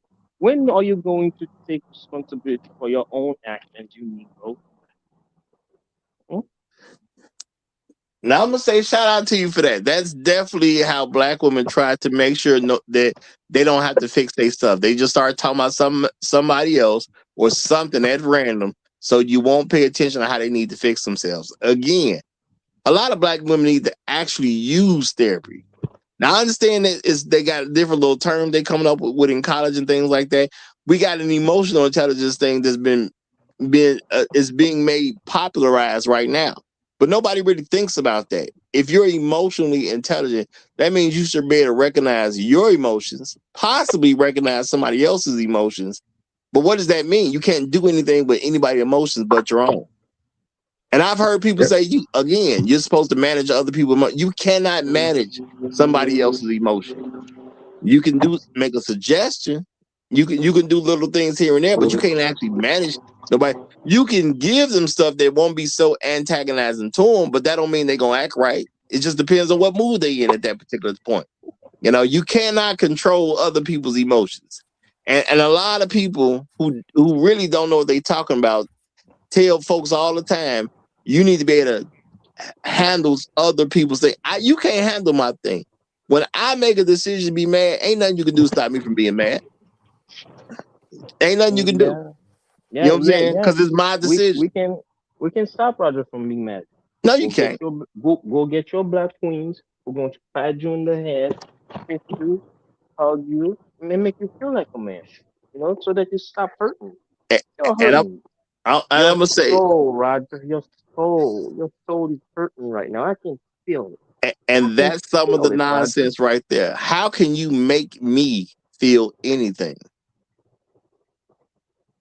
I'm a grown man. You can't make me feel anything. I look at situations. I decide what I want to feel about the situations. That's what functional adults do. You know, so we push all this nonsense that won't help anybody. If I decide I'm gonna be mad, if I come home and somebody done wreck my car, I'm gonna decide to be mad about it. Why? Because somebody done wrecked my car. You know, it is what it is. You can say some soft words, whatever, but if you ain't talking about fixing my car, how am I supposed to be mad? No, that's the proper feeling that I'm gonna use. There's gonna be anger right there. Okay, because you done told say, I don't mind you tear up your stuff, just don't tear up my stuff. I know how about this, Roger. So, but Somebody stole my barbecue grill. My girl asked me, "How mad are you? Chuck Norris, Bruce Lee, or John Wick?" I feel like John Wick right about now. I'm gonna find who stole my grill. I was upset to cook some ribs yesterday, only to discover my shit was gone. I was like, "Oh hell, no, the Now, world's about to die." that is definitely the wrong time to find out the grill is gone. When you about to cook the ribs, that's definitely. I feel horrible for you, brother. I feel horrible. Real talk. That just ain't a good time at all. You know. Well, And, I John Wicked it though. I took somebody else's grill and used one of my extra ones. I dared somebody ask me about the grill I took. Well, I wish the motherfucker would. I'm sorry, but I had to put some money in the jar for the sweat tax there. I get you, brother. I get you. And like I said, when you about to cook ribs, it's the worst time to find out that the grill is gone. That's just not a good time at all. For sure.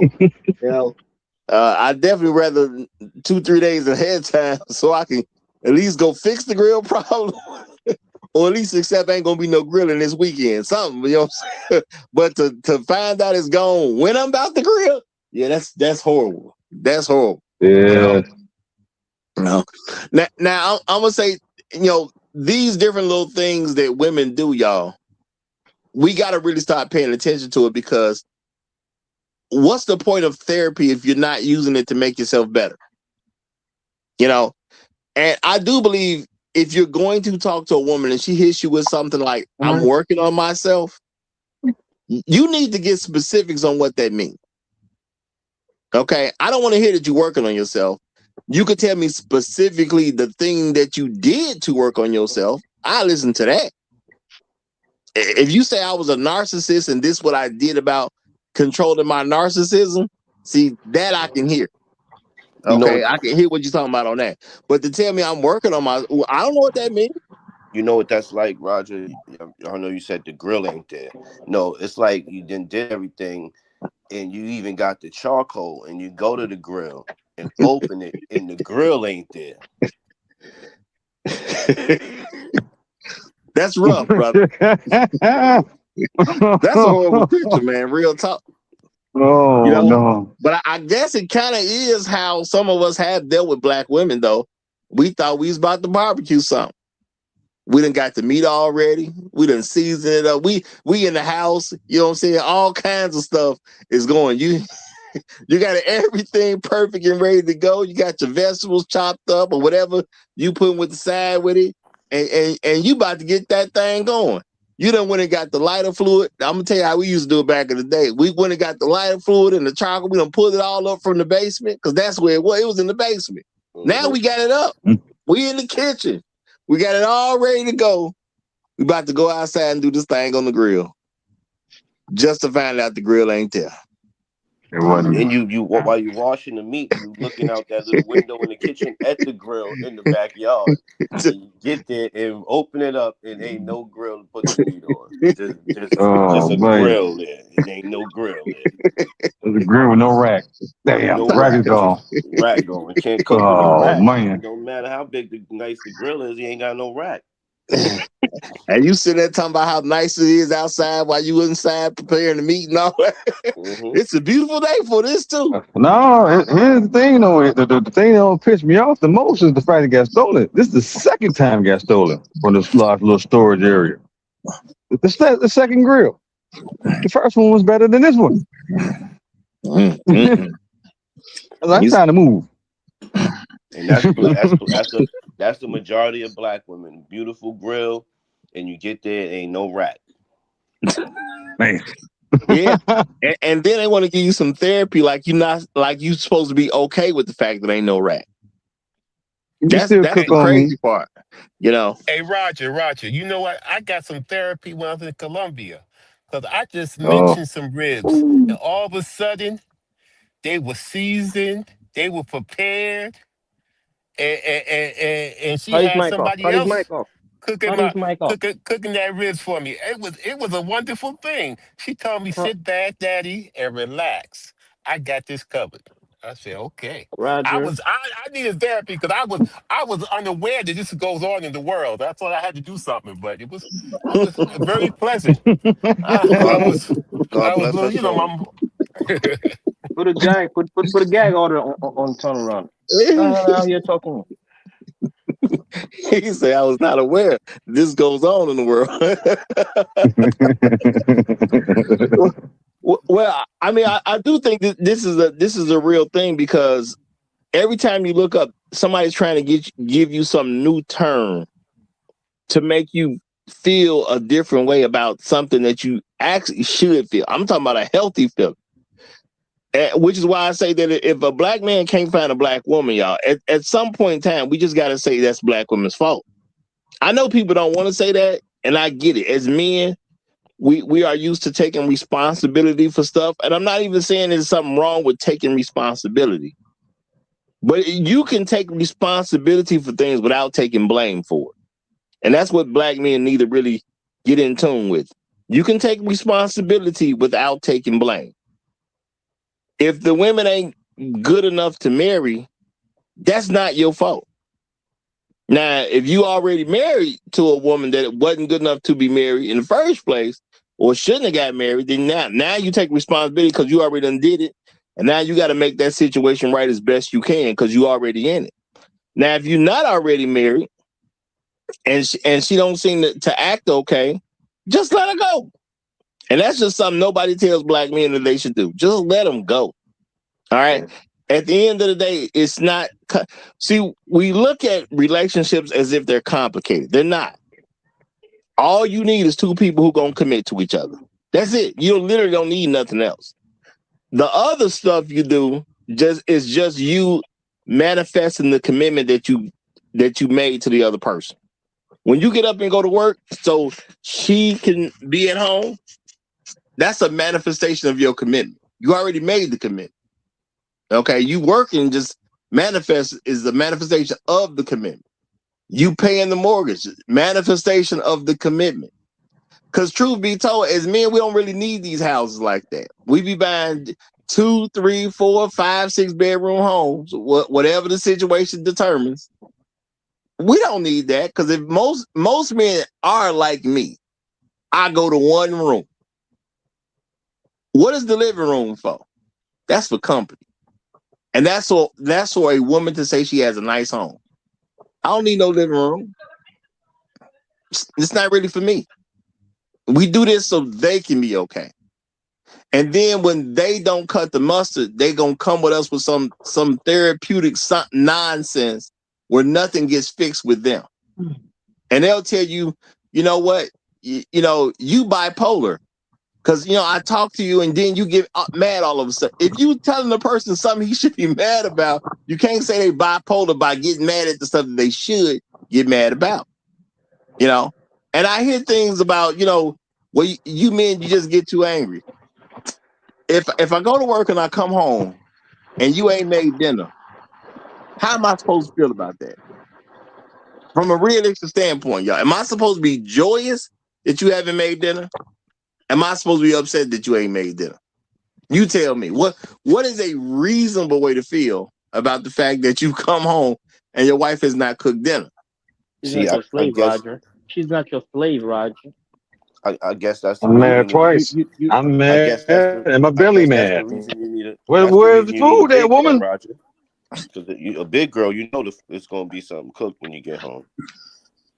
Hey, Roger. When I just got cut off before. When I fell off, that was my wife calling, talking about what's on the menu today. Cut his We mic got off. salmon. Cut his mic We off. got salmon. We got pasta, and we got the fruit juice of my Oh. choice.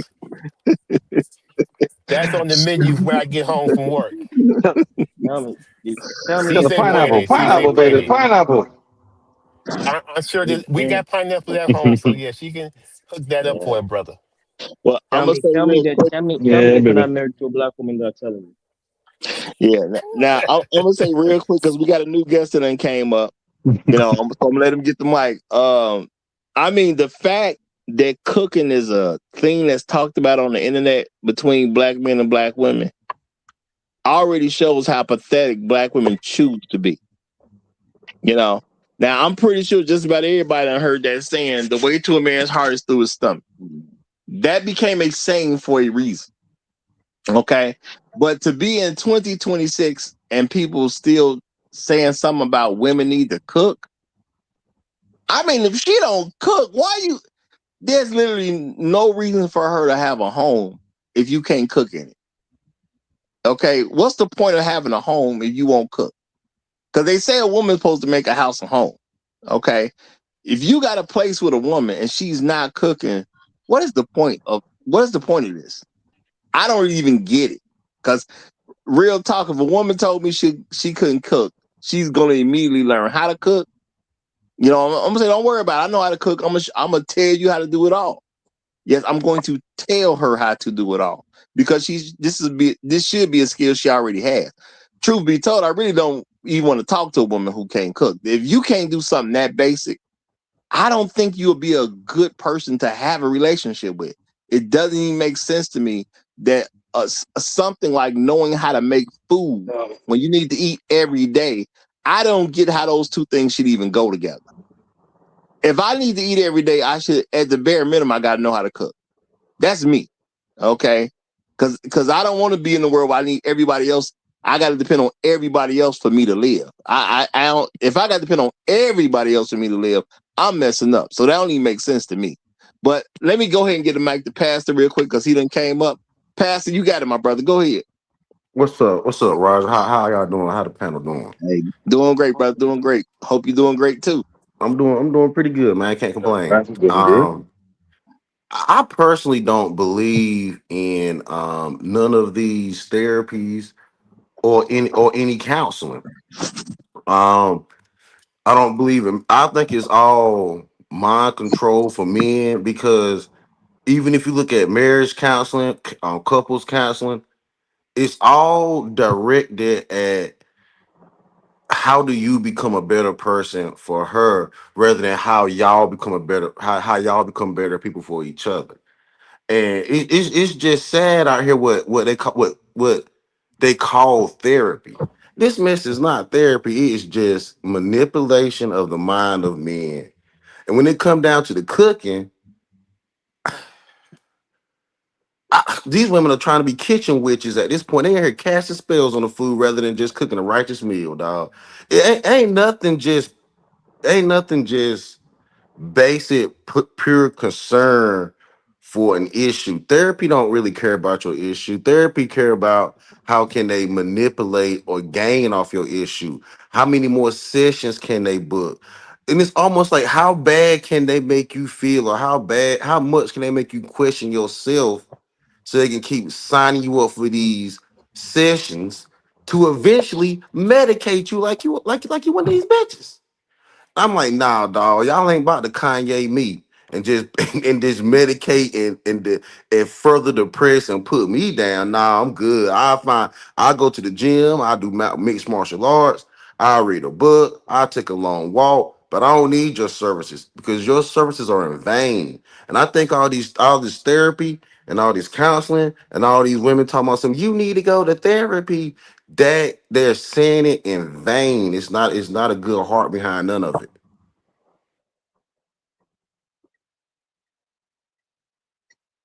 Well, I am gonna say a lot of the stuff does seem to be geared toward how to get a man to comply with a woman. Now, at the end of the day, if the man is actually the leader of the relationship, why would you go to therapy to figure out how to comply with the woman? It don't even make sense at the end of the day. Now, my thing is, this is where I'm saying, men, we have to decide what is it that we want and what is it that we don't want.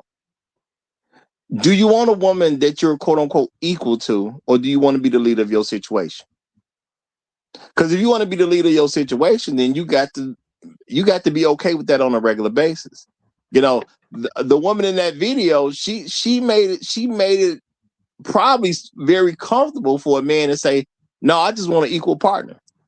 The way she came across in that video, the way she used the words. If you was a man saying, "Well, you know what, I just want a comfortable partner," she probably made it real easy for you to say that. Now, my thing is, you also got to know yourself as a man, because at the end of the day, I ain't got no interest in an equal partner. I ain't never had interest in an equal partner. Ain't never gonna have interest in an equal partner. Why? Because I understand as a man, when stuff fall apart, the men got to pick stuff up and the men got to put stuff back together. So I would never look for equality with a woman. That's what I've always been okay with looking for someone to help me, but looking for equality, I'm supposed to depend on a woman like I depend on a man. Come on now, that don't even make sense at the end of the day. That's what I'm saying, Roger. The therapy is completely one sided. It's not. Equality in therapy. Therapy should be equal. You should look. They should be. They should look at her faults and your faults, or the whole faults. Rather than, I'm telling you, man, I don't even participate in that stuff no more, man. Because I'm like, I see what this is. It didn't take me long. It took me to go to one marriage counseling, and I was like, hell no, I see what this is. I was like, I would rather walk on nails than do this. I ain't doing this shit. Well, let me say this. Now, it is in pastor's opinion that it's 100% one side. I'm not gonna say it's 100% one side, even though I hear stuff like this all the time. But of course, I can't say nothing is 100% one side unless I do thorough research on it. And there might be somebody out there who's not doing it in a one-sided way. Now, are you gonna have a hard time finding that person? Absolutely. Because it does pretty much seem one-sided. It does pretty much seem that way. From everything I've known about, people in therapy. I started talking to some people who've actually been to therapy just to kind of see what the take is, what's the purpose of it, and things like that. And seems like it pretty much is how to get a man to comply with a woman. Okay, so I started out thinking that, Roger. So I went to therapy for my pre-divorce for the first wife, and I figured, I can't do no with her. She's too far gone with hanging with his friends, messing around with police officers. Just because I caught a case, I just because we're married, you can't just think you can mess around because there ain't no judge in the land that's going to convict me for defending my wife if I do something to one of these cops. But decided to go to therapy. She's like, and she instantly woman thing. Oh, you're gonna pick a man? No, I pick the woman. So you won't say it's bias. You won't think you're on my side. And at the end of the day, after the therapy sessions, the woman, it started out like she was really looking at me as the problem. But as we got through the sessions and she realized she was the problem, she basically told her flat out, like, look here, you're not fit to be nobody's wife. Y'all continue with therapy, or y'all can just make y'all preparations to go and get a divorce. I said, divorce it is. I just wanted her to see it and hear from a third opinion. We can go to another counselor. I think she said, baby, you're going to waste your time. You're going to waste another 6 weeks. I think you're pretty much, you're not ready to be a wife. Yeah, I'm going to say, shout out to Afro Merchant. He say, Roger, correct me if I'm wrong, but whatever video you're referencing isn't linked in the description. No, it's the second of 3 videos. I believe it is the second of 3 videos. There was one to was his name Samuel Counts that I just found out about how he helped with a modernization of being able to successfully transplant organs. Then it was a woman. A witchy woman. A witchy woman. I ain't gonna call it that. I ain't gonna call it that, but it was a woman. I will. I Roger report. That's Florida. She was speaking her piece about, she was speaking up. She was giving her take. The compassion and kindness was commentating on. And then the third one was the guy who decided that one of the best ways for me to pick up chicks is to act like I'm gay. And the sad part is it worked like a charm too. It did. In no way did I see him having any complications pulling this one off. It worked like an absolute charm, which is scary. So this shows, the women, we as men, we're supposed to get therapy so we can get with women who want gay men. Is Roger, that it what we worked. get there before? It worked too well. I mean, even when he switched over to like trying to be to being a regular guy, she knew she had fell too deep in the trap. Then it was very cringy, but it worked, and it very much worked. Yeah, that was just way too easy, real talk. But we got another new guest. We got the Saint Swarthy is here. So you got the mic. Hey, shalom to you, brothers, which means peace. Shalom to everybody in the chat, peace. I see you up here, Pastor, the final boss. Shalom, peace. Thank you for letting me on the platform, fellas. What's the subject matter? Oh shit. Yeah. Man. Because I heard something in the chat and I wanted to speak on it, but I'm like, that may not necessarily be the subject matter, what I heard. You know what I'm saying? Well, I'm gonna say, brother, if you're gonna join the panel, it's always good to look at the title of the show first. And there's also some links in the description as well. But we got the title of today's show was Therapy Words, Therapy Feelings, Therapy Women. We're actually talking about women and therapy. Now, I do believe Black women need some therapy, and then they need to actually use the therapy instead of just taking buzzwords and trying to get Black men to do stuff that don't make no sense in doing. That's what we're actually talking about. And I'm being real nice because you should have been better prepared if you came up. But we're going to let it go this time. We're going to let it go. But what did you hear? I appreciate it, but I was going to drop down and go back and look at the title too in sincerity, out of respect. I surely was, man. But I think therapy gives women the opportunity to opt out of their nature as women. I think this society that we've come to in general that has this conversation, who can lead, men or women. Men have led since time immemorial. You are who your father is. And women have just been out of order. So therapy gives women the opportunity to escape their nature as women. And female therapists are the worst for women. You know, I will argue they're misogynistic. For real, man. So just looking at how, you know, the women in my neighborhood did it, my mom, my aunties, the other Black women, even the other races of women, right? Women of all races are out of order, and they challenge, and they don't appreciate the world that men built. So, you know, it just got to the point, because, you know, I'm an Israelite, and I you know, the Bible teaches marriage. I don't mind, the Bible teaches that it's okay for you to have more than one wife, but you can't be a whoremonger as a man. You just can't recklessly go around having sex with women and defiling them, and your intentions weren't to keep them. So I stand on some pretty serious religious morality. However, when you look at today's market of dating, bro, if I wasn't believing in the Bible and we was the Hebrews, I would teach my son to never accept legal marriage and always use male birth control. Always. Until we can go to another country and find you a wife. And in an honorable way, you know, me meeting the family, the father, the people, me coming with some of the Israelites and sitting down and having a discussion, right? Us paying the dowry, because when you just American Day, it's just finished. Because America has ruined women, just to be honest with you. But men have ruled since time immemorial. Women are just out of order.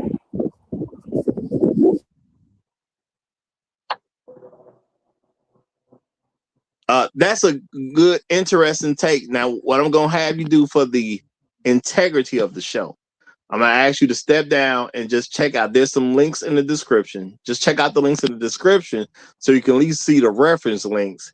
And then you can just rejoin it. So, you know, because it's about the integrity of the show, not just you, but the integrity of the show. I'm going to do that right now. Yeah. I'm going to do that right now. All right. Okay, Peace. no problem. And anybody else in the future, man, make sure you look at the title of the show first and look at the links in the description before you just come on up on the panel. All right. You know, you got to be prepared to do things in a proper way. So that's just a way to prepare for today's show, to make sure, see if there's any links that because if we're referring to something you don't know what we're referring to, it don't make sense at the end of the day. Now, shout out to there. I said it. Appreciate you, my brother. Appreciate you, my brother. He says equal partner, quote unquote, is a scam. Black men should never accept when things fall apart. The feminists and men would apply pressure to you. Ask me how I know. Now, there I said it. I'm going to agree with that 100% of the way. And my thing is, when it comes down to it, you don't have to wait for for stuff to hit the fan, when the bill needs to be paid, women start looking at you as the man instead of an equal partner. Okay? If the grass needs to be cut, they look at you as a man instead of an equal partner all of a sudden. If somebody got to clean the gutters, they look at you as a man and not an equal partner. If something needs to be painted, you know, you got to repaint the stairs, they look at you as the man, not an equal partner. What if there's a hole in the porch? They look at you as a man, not an equal partner. There's all kinds of ways that women reject equality while claiming that they are for equality. And at the end of the day, yeah, somebody throwing some stuff at you as if there's some expert in things. I mean, we got to stop falling for the nonsense at the end of the day. Okay? Stop trying to convince me I ain't supposed to be the leader. If you don't want to be with a leader, you ain't even supposed to be with me.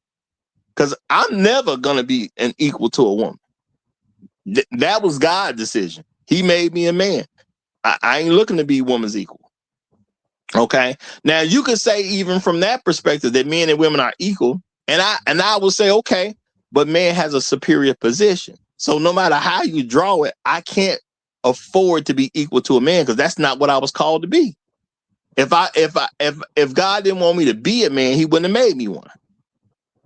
It's that simple at the end of the day. Okay. That's the problem with therapy. Therapy gives nothing but affirmations to everything against what you just said. Well, you know what though, and that's why I'm saying something about it. I'm not gonna say therapy is bad. It's on you, but at the end of the day, nobody should trick you out your position. And in real life, if you got to take on stuff as a man, then you might as well just be a man. What's the point in acting like you're a woman if when stuff go down, now everybody wants you to be the man all of a sudden? And I've said time and times again, is if you walk into a couple's house, if the light's not on, people looking at the man. Now, if the house is dirty, people looking at the woman. It is what it is. You know, that's how it's gonna go. You know, and you can say, well, you know, my situation is different. Everybody can say my situation is different. It don't make no difference. But what are the people going to do? They're gonna look at the lights being out. They're gonna blame the man for it. If they walk in your house and you got a sink full of dishes, they're gonna blame the woman for it. It's that simple at the end of the day. You know. Now, am I saying boys can't wash dishes? No, because they got to learn to wash dishes too. I had to wash dishes when I was a kid. Why? Because I had to know how to wash my own dishes as an adult. So it ain't like people can't have certain skills. There's nothing wrong with learning a bunch of stuff because you got to be prepared to deal with you on your own and with a certain period of time. Now, women don't even have to leave home. Let's just keep it real. They could stay with their father until they get married. They just don't choose to because they want to go out and be out in the world. And that's on them. But if you see women who damage themselves by going out to be in the world, and then you grow up and you still don't want to just be with your father, that kind of looks like somebody headed toward insanity too. See, it's a lot of stuff that we do that we don't make a big fuss of it, but it looks like people headed toward being insane to me. You grow up as a girl, your mama ain't got no man, your auntie ain't got no man, your sister ain't got no man if she an older sister. You know what I'm saying? You sometimes you attach to one of these families, but just about every woman in the family ain't got no man. And then you do exactly what they want that they did, but you think you gonna get a man. You know? It don't even make sense. You know? Now that's saying people say if you keep doing the same thing and expecting a different result. Now that's not the definition of insanity. People say that's the definition of it. It's not the definition of insanity, but it is a manifestation of an insane thought. If I do exactly what all these people did and I see that they got the same result, I think I'm gonna do the exact same thing and I'm gonna end up with a different result than this whole group of people who got that result. That's an insane way to think. But of course, you're not supposed to call out women's insanity because that's not good for the image of people who who are pressing therapy. But again, as from my experience, women have just about made therapy a joke. Now I know therapy is a good thing for people to do because you're supposed to get in touch with your emotions and what's wrong with you. If you figure out what's wrong with you, you ain't got to worry about the other person. Because if the other person was truly the problem, once you figured out what was wrong with you, you would remove yourself from that other person anyway. And that's just real talk. Now, why do I believe that in most cases that the woman is the problem? Because if you're a man and you accept that you're the leader, and a woman claims she accepts that you are the leader, by default, if she stays with you for longer than 6 months, it's her fault because she has a problem with her leader if a problem comes about later on down the road. If you accepted the man as the leader, then you can't really have a problem with what he does. Now, that doesn't mean he's going to be right 100% of the time because he's not a god himself, but it means he gets to lead y'all. And even when he pick wrong, if he's your leader, you're going to go be wrong with him. And he may have to make a different decision where, heck, maybe he accidentally took y'all 2 steps back. Well, now y'all got to go 4 steps forward to get back to where you're supposed to be in that time frame. Well, if he's your leader, you just going to do the 4 steps. It's that simple at the end of the day. What Hey, therapy Roger, has, Roger, go ahead. I was I was saying gonna say, therapy has Roger. affirmed to women that that's toxic, and you got it, bro. Okay. No, I was just going to say the reason why that alternative lifestyle worked so good by him coming with the situation to the girls is because they trained like that in high school. They're trained to be that those kind of people, the alternative lifestyle people, can hang out with the girls, can be friendly with the girls. They associate with the girls.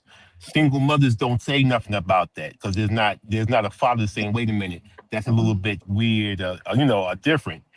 They also and so they when they so who can they be friendly with? They be friendly with these guys that are not regular guys, and they grow up like that. So that kind of guy can walk into the situation and be friendly, and they joke around with them. Where with a regular straight guy, oh, he's looking for something. They're told he's he might be a threat and all of this. So this is being trained to our young black sisters that they can be friendly with these guys and associate with them, and so that's who they're around. That's who they get to talk to. They're not even talking to the guy unless they're a boyfriend or girlfriend and he comes in a certain situation. So it's a bad mindset that they're learning from a young age. His approach was crazy. He said, "Hey B, hey B, he called her a B, and you're so pretty. Hey B, you so pretty." He did it in like a alternative voice, and she said, "Okay." She said, "Oh, thank you." Now, if you And would have they walked up to her, if you would have walked her into her and said, "Hey, sweetheart, you're very beautiful today," you might would have got a side eye. But when he walked up and said, "Hey B, you so pretty." Oh, thank you. That I don't know, man. It's a new world, man. It's a new Yeah, I world. mean that's how they operate in school like that. If the regular boys come to them, they are told they are a threat. They could be something, there could be a problem, the situation. But those people are able to come to them and talk to them and be friendly. And a lot of them, not all, of course, not all, but a lot of them, you see them associating, and you can see this in junior high school and high school. They associate with those people, and it's just all it's no problem. It's all good.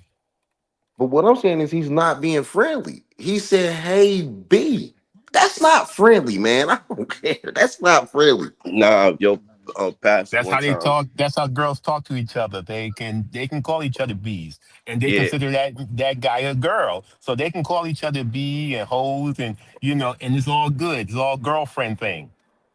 like I was telling Roger a little while ago, I was in a bar, and I got into a little back and forth with the females in the bar because there was a gay guy in the bar with him, and he was just saying bit like be this, be that, be that, and I'm sitting down at the other side of the bar, and my homegirl's the bartender, and I'm like, yo, how come he could say B and call y'all all kinds of B's, and if a straight man say it, it's a problem.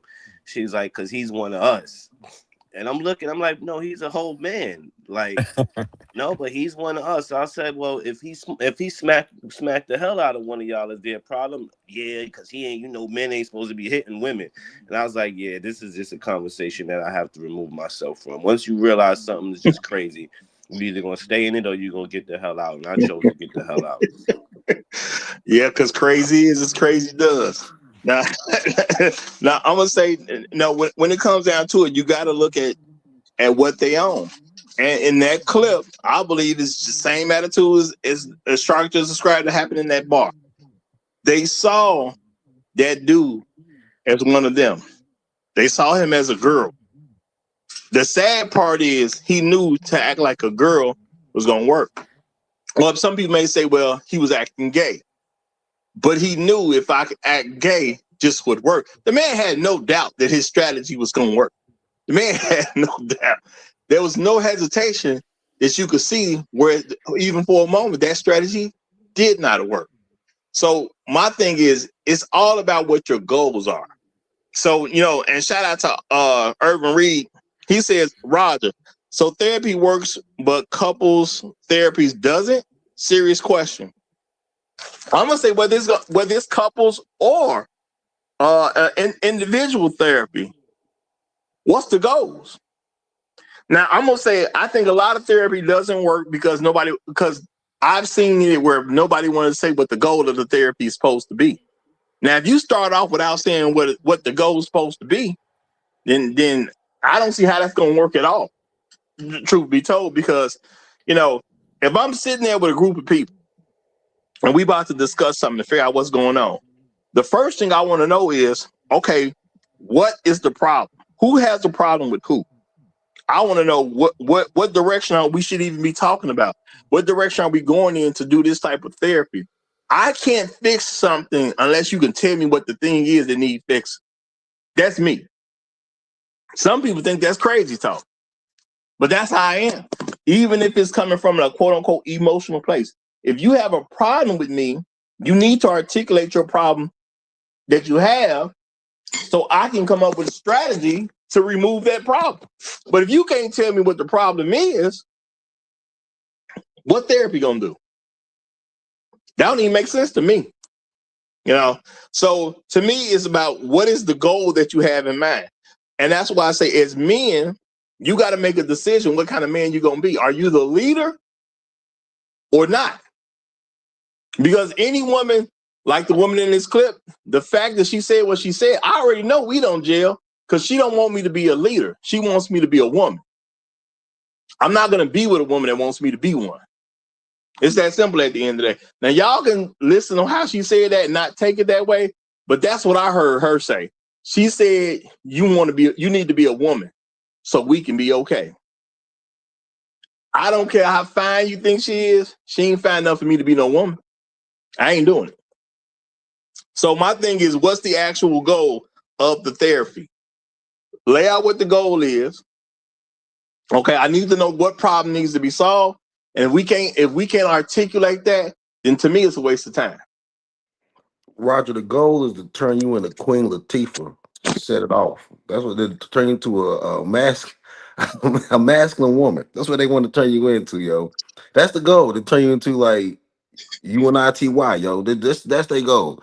We're gonna unite and I'm gonna be the leader, but you're gonna do all the hard work, but be soft and feminine all the time, but only hard when I need you to be. But see, if it's They want something you to be the brat. well, if it's therapy, then you have to clearly define that to me. It could be your goal, but we can't properly get started until you tell me what your goal is. So even if that's what you want, I'm gonna put it out there where you got to actually tell it to me. My thing is, a lot of times people will assume what a goal is, or they'll tell somebody else what their problem is, but you don't know if that's what they really see as their problem. My thing is, if we're gonna do therapy, you got to actually identify the problem to me. I'm not gonna assume that why I showed up or whatever I think the problem is for me is what you think the problem is for you. I'm not doing that. No, you put it on the table. What's wrong? So I think a lot of times, a lot of men are not gonna get results because you're not going to make people do that.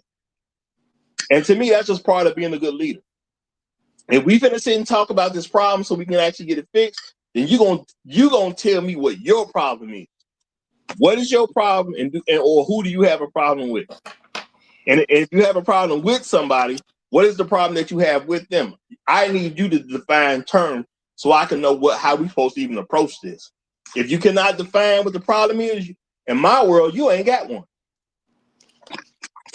It's that simple. So I treat you how I believe you should be treated based on what I see, because you're not defining what your problem is. So you left it up to my interpretation. If you leave it up to my interpretation, I'm automatically right. It's that simple. But a lot of men ain't taught to take that attitude.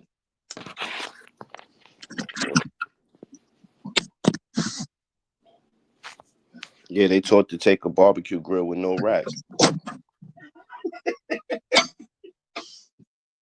All right, well, let's imagine somebody came to therapy. If that's what the problem is, that you got a barbecue grill with no rack, you got to be able to say it. You know? My thing is, I can know your barbecue grill ain't got no rack, but I'm not going to say that that's your problem. To me, it might be your problem, but I don't know if that's your problem to you. So at the end of the day, you got to point it out. And this is why a lot of women who talk to me have such difficult times, because I don't I don't present their problems to them. I let them tell me what their problem is, and I don't answer their questions for, if I ask them a question, I don't let other people answer for them. I want them to answer it themselves. But see, now you got to confront something. And y'all know how women can be. They don't like to confront things. If you confront something, you got to be accountable to something. So it makes sense to me why they don't want to confront anything. Because once they say what they say, you got an answer that you can actually hold them accountable to.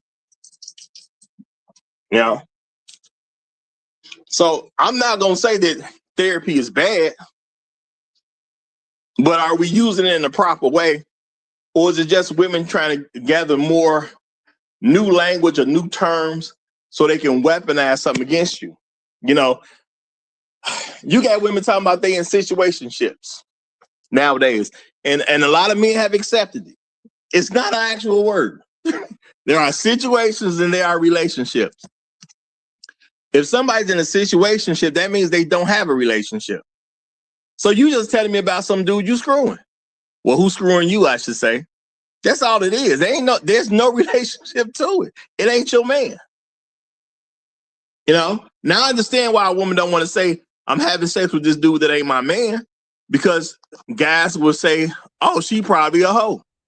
And she's trying to avoid men coming to a conclusion that she a hoe.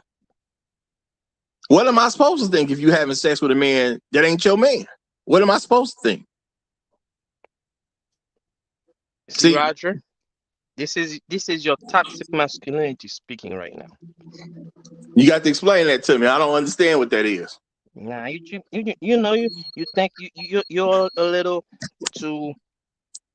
Well, how could I explain it? You're too set in your ways. You know what I mean? There are no wiggle rooms for nothing. What ways am I setting in that's a problem? What ways am I setting in that's a problem?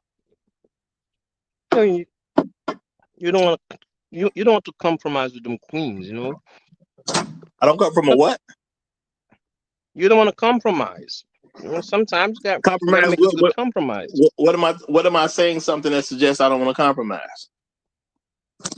You think everything has to go your way because you're a man and things like that. And it's not always about you, Roger. Meaning what? Because men compromise all the time, so I don't understand. All right, okay, Roger. And then I guess you're gonna be lonely forever. I mean, you got to tell me what you mean. I can't really address it unless you can tell me what you mean.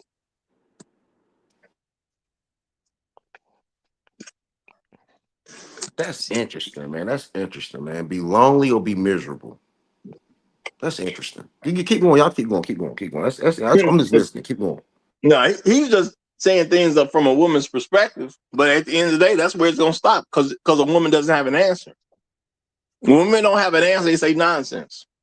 And if you just ask them what their nonsense means, you're just gonna get to nowhere. So I just think we got to the point where the conversation had to stop because there was no actual answer. That's all it was. And then the thing is, people put you in these crazy situations like they real choices. You're gonna be lonely or be miserable. I mean, what's that mean? Cause you said lonely and miserable. I would argue that being with someone that needs psychiatric help and out of line, you still miserable and lonely. Like you act like guys that stay in relate. You act like, so let's say that we compromise and we go for these psychiatric women in America, right? Let's say we go for it, right? You're gonna feel isolated and miserable in the house that you and paying bills and going through the regular mundane day. That's more depressing than actually just being a bachelor and being single. I don't think you can shame men on being bachelors no more. I just really don't think you can. And it's not about just getting it all your way and being a brat and being one-sided. But it should be enough for you feel happy to go home. Not, Well, I disagree with that, brother. I Pastor, just disagree with that, brother. but Pastor, look at the men who have compromised to a high level, right, and still got destroyed. Look, even look at the ones that have actually compromised, right? I'm wondering, is the advice that's being given in these therapy sessions actually being taken? It's a lot of things that come to mind, and it's like not having the responsibility to not have a work husband or work wife for the people that agree to monogamous rules in dating, right? Having the male friend and being responsible and not sleeping with them when you get upset with your actual boyfriend or husband.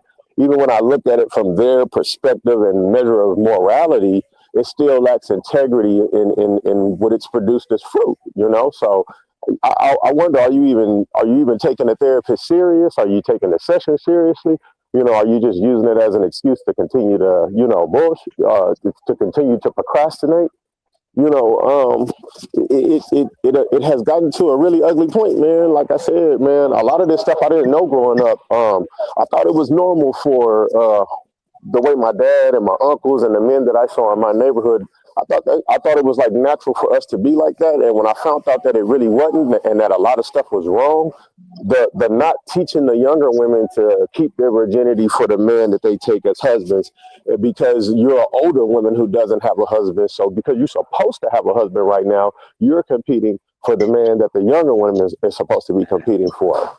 So it's just real nasty work, man. All of these wonderful Christian women in America, and when the Bible talks about being virtuous, and when the Quran talks about being virtuous, they don't be standing on it, man.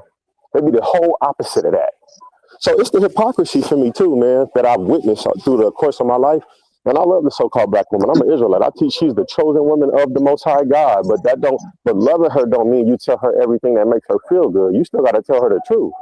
Yeah, and I could do that because I will crash out and risk my life for one of our sisters that's in order. Not a sister that's cussing out a man or acting masculine, but a sister dressed virtuously, not fucking with nobody. Yeah, I would step up and defend her. You know what I'm saying? So it's not coming from a place of hate, Eve. Well, I'm gonna say we gotta make sense of what we actually talking about.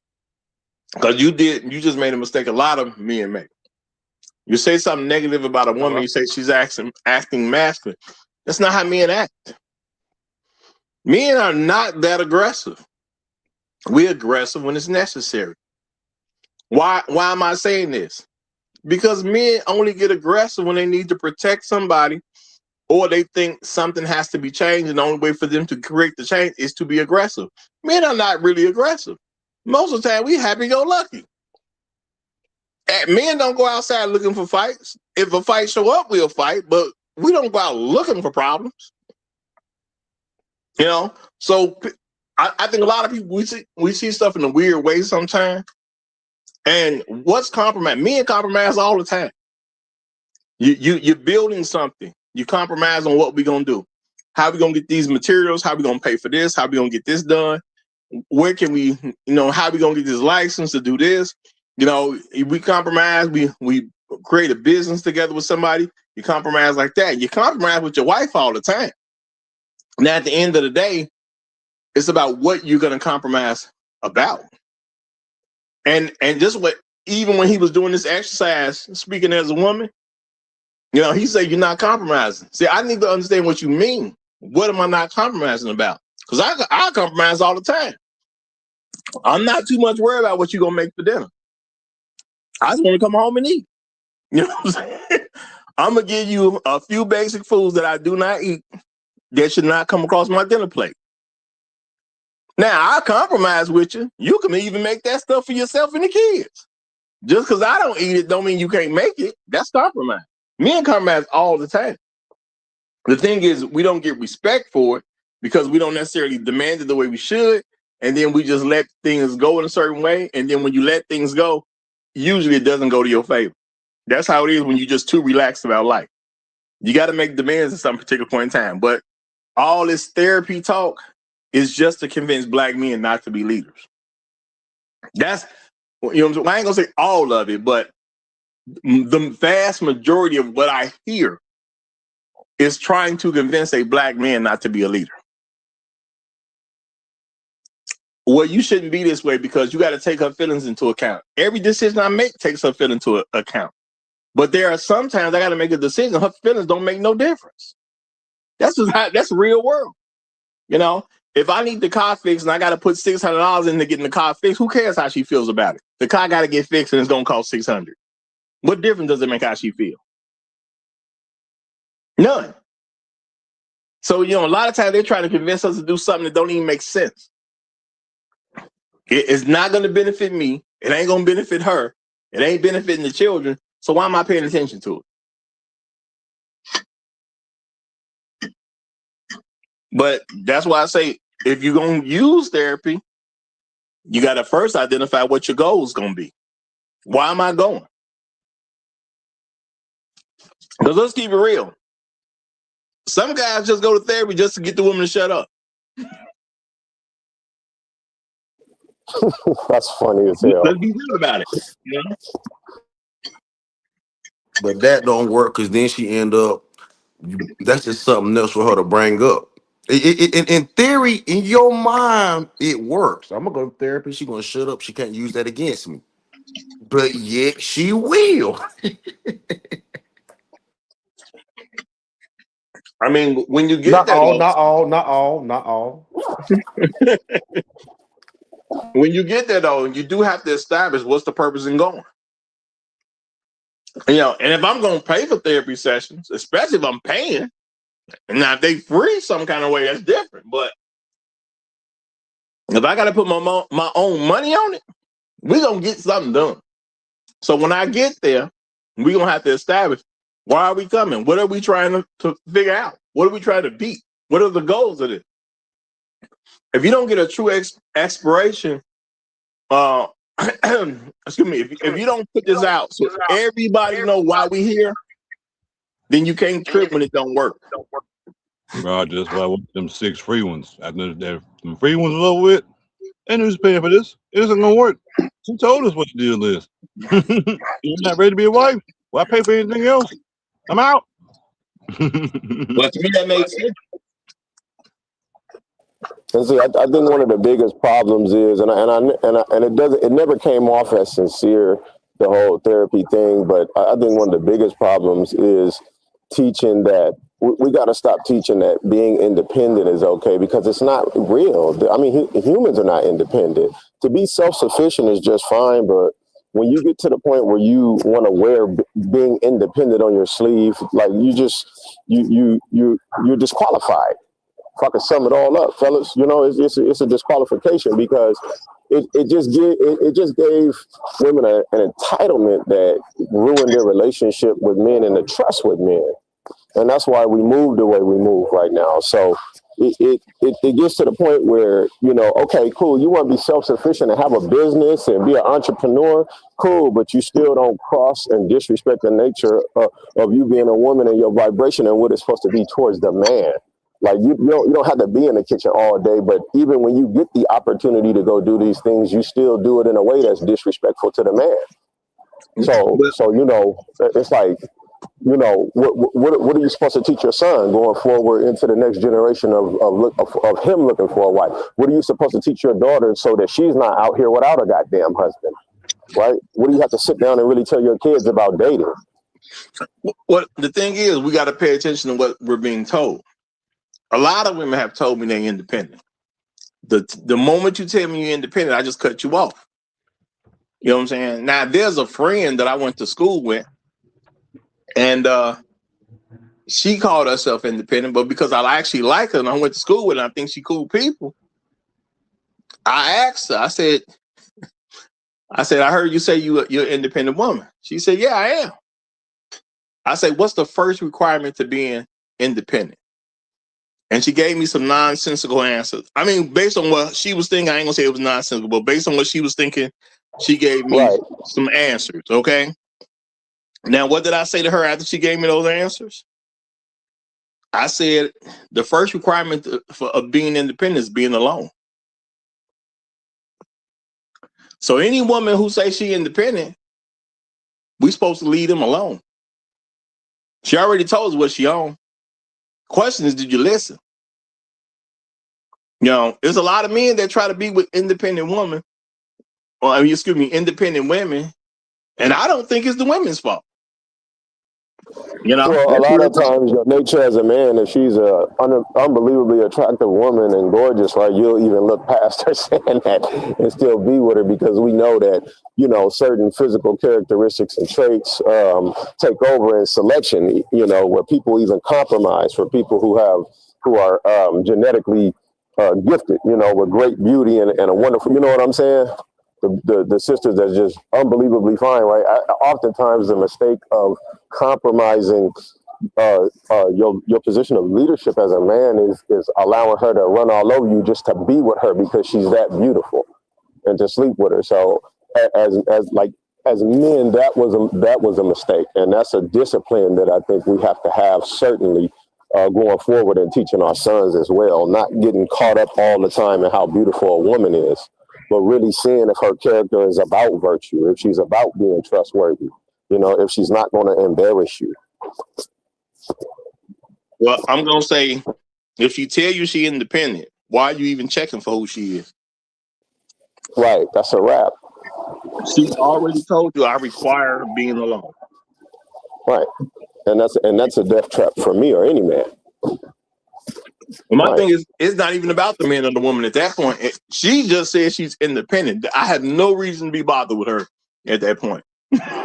So it needs to be that simple at the end of the day. Again, a lot of times women tell us stuff and we ain't listening.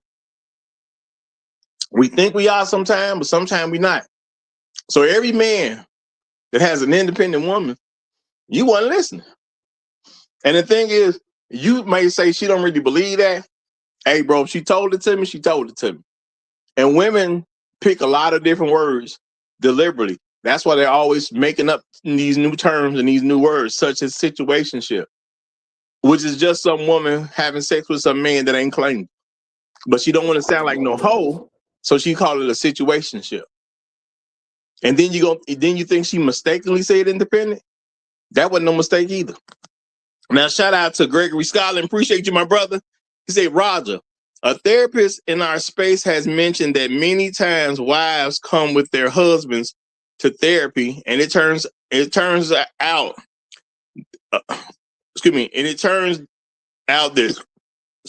I'm sorry, I was eating, sorry. It turns out that they just want him to validate BS. When he refuses, they get upset and leave sessions.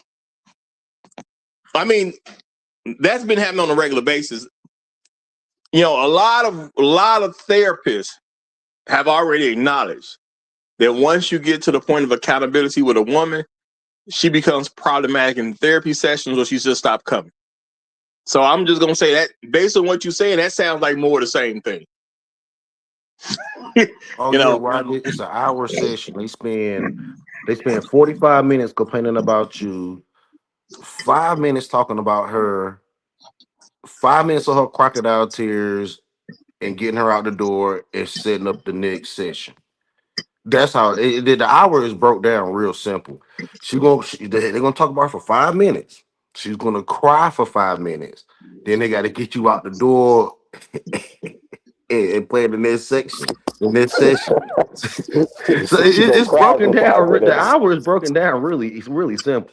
45 minutes on your ass, and then the next, then that's how it go.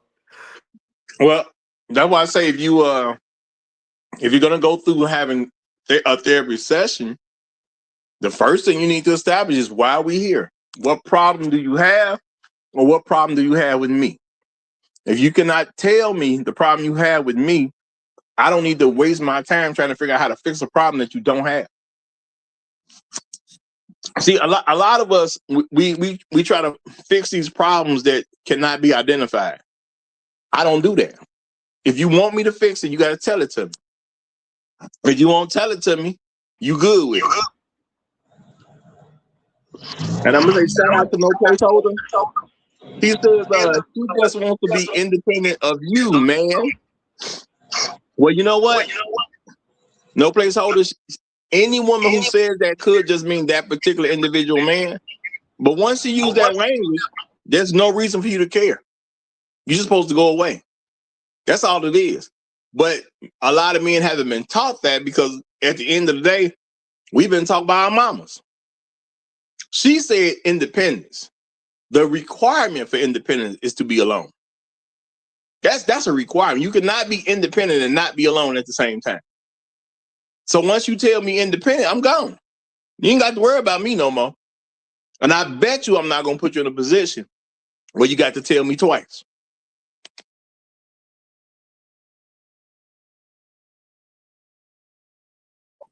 That's crazy. Pastor said they cry for 5 minutes and they walk you out the room. That's fucking funny. But man, it's I don't know, man. It's crazy out here. The young men are moving a little different too. A lot of them ain't really feeling the whole concept of legally being married as well. So at some point in time, I know oftentimes I know sisters that get demonized and they get called this term "pick me," and it's just simply because they have respect for their husbands, and it's crazy. My wife gets called a pick me because she has respect for me and the nature of men. Well, first of all, you got to understand where the insult come from. That came from a quote unquote swirler space. And they call black women pick-me's because they really call them nigger lovers. The fact that you would even be with a black man, you're a nigger lover. Now, the term has spread, and you got non-black people calling women pick-me's too. But at the end of the day, that's literally where that word comes from. That's the etymology context, huh? Yeah, they were calling black women who want to be with the black men and actually respect them a pick-me. Oh, so okay, it I meant see. nigger lover. The Right, same but way white people back in the day used to say right. nigga, it was the same thing. Why would you be with him and respect him? Why would you cooperate with him? Why would you try to help him get anything accomplished? You a nigger lover. Because now keep in mind, these was the people who call themselves swirlers, which meant black women being with white men. If you weren't a black, Wow, that's fascinating. I didn't know that. I didn't know that was the origin of how that started. I initially thought it was just a term that women use to demonize other women that have some virtuous values. Like they don't got to be 2,000 years ago virtuous, but they got some respect about themselves and their husbands and men. well, the thing is, other women picked up on it does mean you respect men. That's the part that other women picked up on. That's why other people started saying it's not even black. And I'm not even saying they know where it come from. But included in it is you respect men. And they're saying it as if you respect the men is a problem. That's And a they're word doing that that. does not. And they're literally doing that while trying to be with a man. That's While what the crazy while part is wanting to to me. while wanting to be picked. Hey, Roger, you said a word that never comes up. I mean, you said a word that I've personally never experienced, heard in therapy is respect. Um, that term is not that term or that word. You would think in therapy, the word or the term respect or the verb, that's actually a verb. You have to it's something you actually do, right? Um, you never hear that term, respect, in therapy, in marriage counseling, and a lot of that. And that's one of the fundamental terms you think you would hear. You would think you would hear that off gate. Where is the respect? But that is one of the few. Honestly, I've never heard it. When the few sessions I went, I didn't hear that term. Now I haven't. Now I can't say I'm the know all of therapy because I've only went a couple of times. I realized real quick it was silly. I only went twice. So maybe I'm Well, not well educated or well versed enough to make that proclamation, but well, I didn't hear that word. well, the thing is, if you don't put it on the table, why would it be brought up? Because respect is something men kill about, but that's a more of a man thing. Women don't seek out respect the way men do. They'll tell I, you they will, but they not. This is not who they are as people. I'm not saying you don't have some women out there who require respect, but respect is not that big a deal for most women. I think I had enough respect for myself that I never went back to that. I didn't go back. I didn't continue to put my finance, my time, my mind into that foolishness because I understood the lack of respect, not even respect, the lack of regard for me as a human.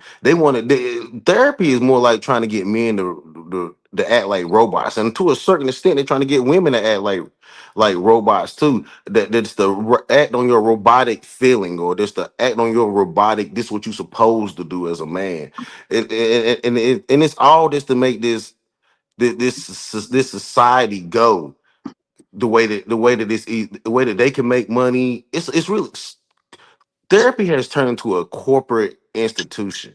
It has nothing to do about helping a person really actualize and realize what the things they can do better for their life. Well, that's why I'm saying if you go to therapy, you have first of all you got to define the terms. What's the goals?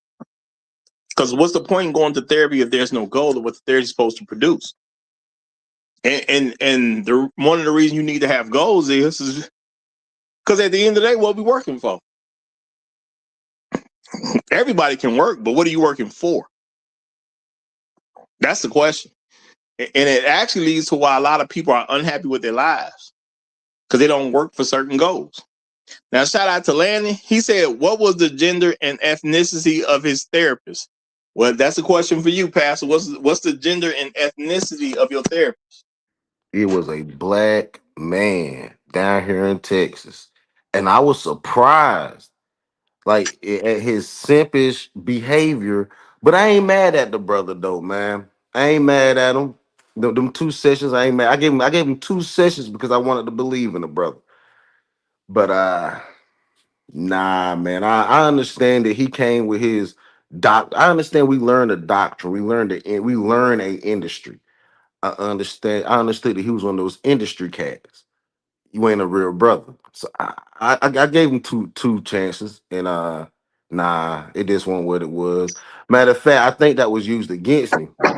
Well, yeah, I'm gonna get a black man therapist so that he can't say that I tried to go against him or put him in an in particular situation. But anyway, she did so. You can play that game, but yeah, but he was an industry cat. He was an industry cat. All right. Well, now this is the thing. When you got there, did y'all define the terms of why y'all were there?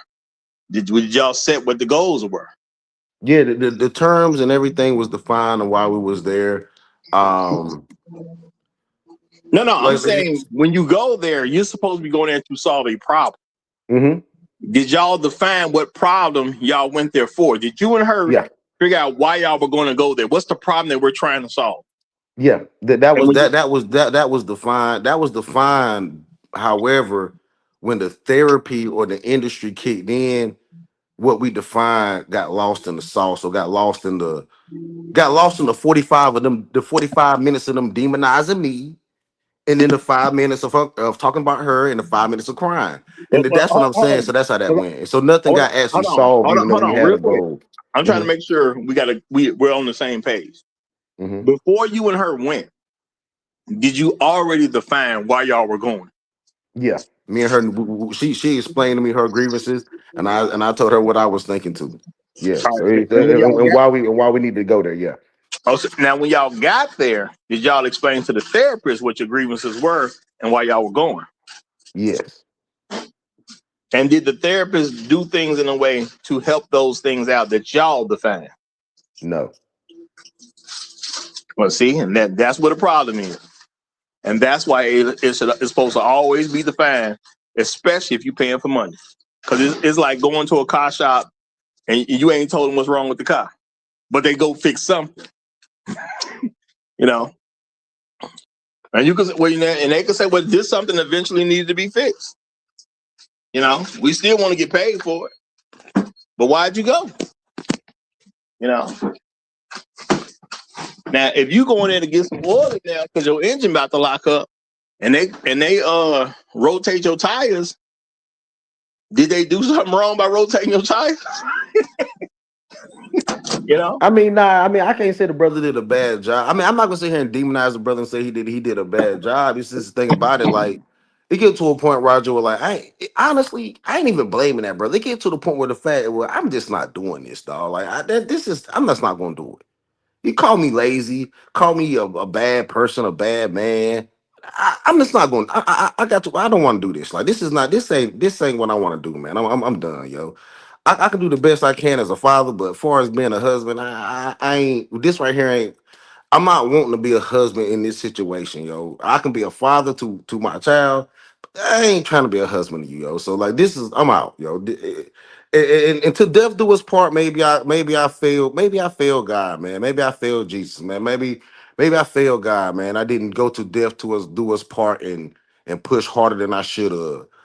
But it is, man, Roger, it is what it is, man. And I feel at peace and saying pretty much no. I feel at peace in saying no. And I'm okay with that. Well, I think when it comes down to it, bro, if you're not getting what you're paying for, it don't make sense to pay for it. That's that's it. If you told him what the goals were when you got there, and he wasn't working toward the goals that y'all established, then he was wrong. And it's a waste of money at that point, you know. Because at the end of the day, I'm not saying a therapist can't see things that other people can see, but at the end of the day, you're paying him. You're his boss. If you say this is what we trying to fix, then that's what he needs to do. You know, don't make no difference how people feel about it. I'm paying you to get rid of these problems. Now, if you're not getting rid of these problems, you're wrong. But you know what, Roger, a therapist can't really fix personalities. That's why a lot of these women they don't need therapy, they need psychiatry. They need, I mean, I hate to even go there because that means they're gonna be medicated.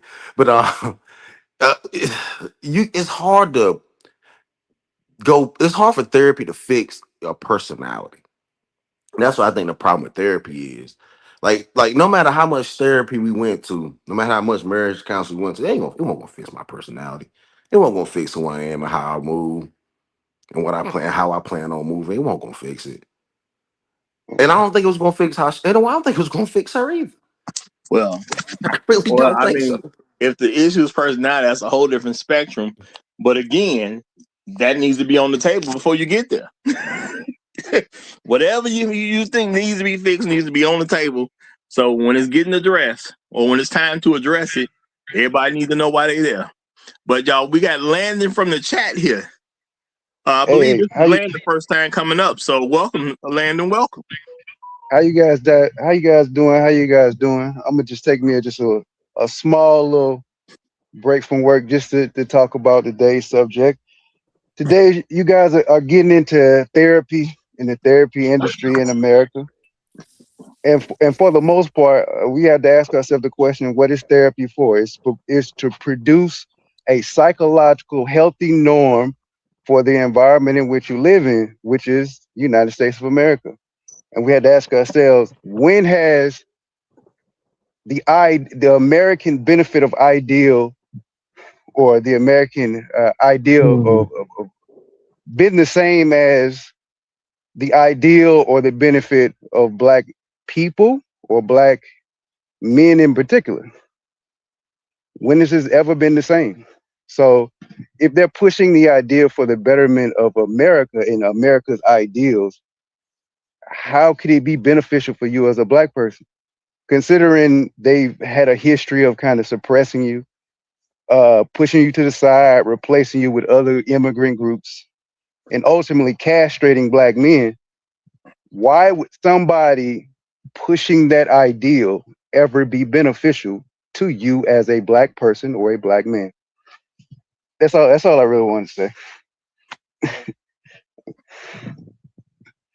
Well, I think that should be that's one of the reasons why if you go to therapy, you need to have it on the table what we're going there for to see if it's even Mhm. worth the time and the money. Because if you Yeah. don't have any answers, I don't want to talk to you. And Roger, he brought up a good point because you got American Heart Health and so you got American Psychiatry or American Mental Health, and he's right. I never really thought about it. It is Yeah. the psychiatry industry is mainly American. It is not race driven, and even if you get a black psychologist or a black therapist, they aren't technically trained in race driven or race ideology. I don't know if they even. I don't know. I don't know if they should be. I don't know if they should be, but I know they're I not. mean, All right, I mean, we got another new guest who came up. Inspired Truth broadcast came up too, so let me let him get the flow. Inspired Truth, you got it. All right. First of all, I don't even know if I'm being heard or not because, like, I hear my stuff kind of cutting in and out as I'm going from Wi-Fi We to hear you fine. non-Wi-Fi. We hear you fine. All right. All right. Cool. Cool. So, peace to the panel. Peace to the chat. Here's what I've got.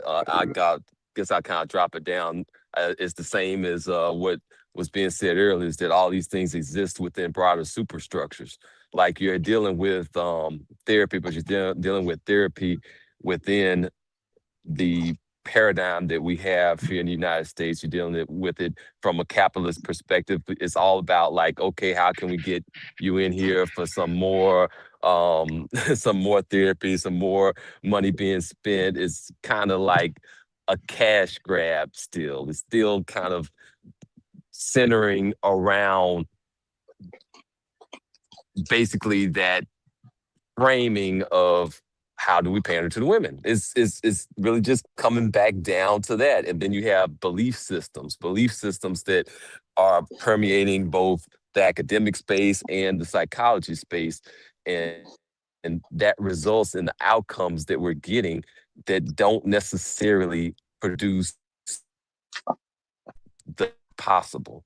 It's going to continue to be that way until it changes. Where I'll land at for now. mm, Hey, I think it's really Oh, not.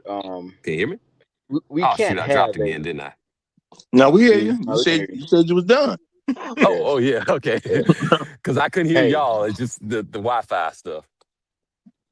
I think really it's hard to have a serious conversation about mental health without first really knowing about the history of mental health here in America, how it started, who were the pioneers, the early pioneers, how we have the systems of mental health that we have today. And I remember watching a video by the brother Rizza Islam a few months ago, I think almost a year ago. But he really broke it down. I mean, he really dug into the history of it, and he sent me down a rabbit hole. But for anyone who doesn't know, the American Psychiatric Association, the man that they consider their godfather, or essentially the godfather of mental health or American psychiatry as it stands today, is a guy by the name of Benjamin Rush, who was an mm, avid racist, by the way. I mean, this guy was one yeah. of the most horrible human beings who ever lived. I mean, he actually said that being black was a form of leprosy that he called nigritude. Bullshit, you not. Bullshit, you not. And this was someone who was esteemed in the academics of psychology. This is their godfather, essentially. He actually also quoted in one of his works, because I just read through his medical entries. I actually read through one of his medical entries just because I wanted to make sure that this man said this kind of shit out of his own mouth. But he cited another physician back in the day by the name of Dr. Benjamin Mosley, who was also a physician. He cited him in his medical research He cited his work that said that black people could endure more pain than white people could, and that's where we got that pseudoscience in the medical industry from, where black women can essentially tolerate more pain in pregnancy than white women can. Okay, another What? guy that they Don't forget cited for about mental health. fraud. Don't forget about Sigmund Freud. Yeah, Sigmund Yeah. Freud was another sick person. Skinner, B. Skinner. This guy actually had a Skinner box where he would put mice in, essentially to study their behavior. Or I guess he's the Mm-hmm. father of behavioral therapy or whatnot. But he actually used that same method on his own daughter. Hmm. His own daughter. There's a Pavlov's guy by the Yeah. name of Pavlov's Samuel comparing us Cartwright. to dogs. There's a guy Yeah. by the name of Samuel Cartwright who believed he came up with a mental illness called drapetomania, bro.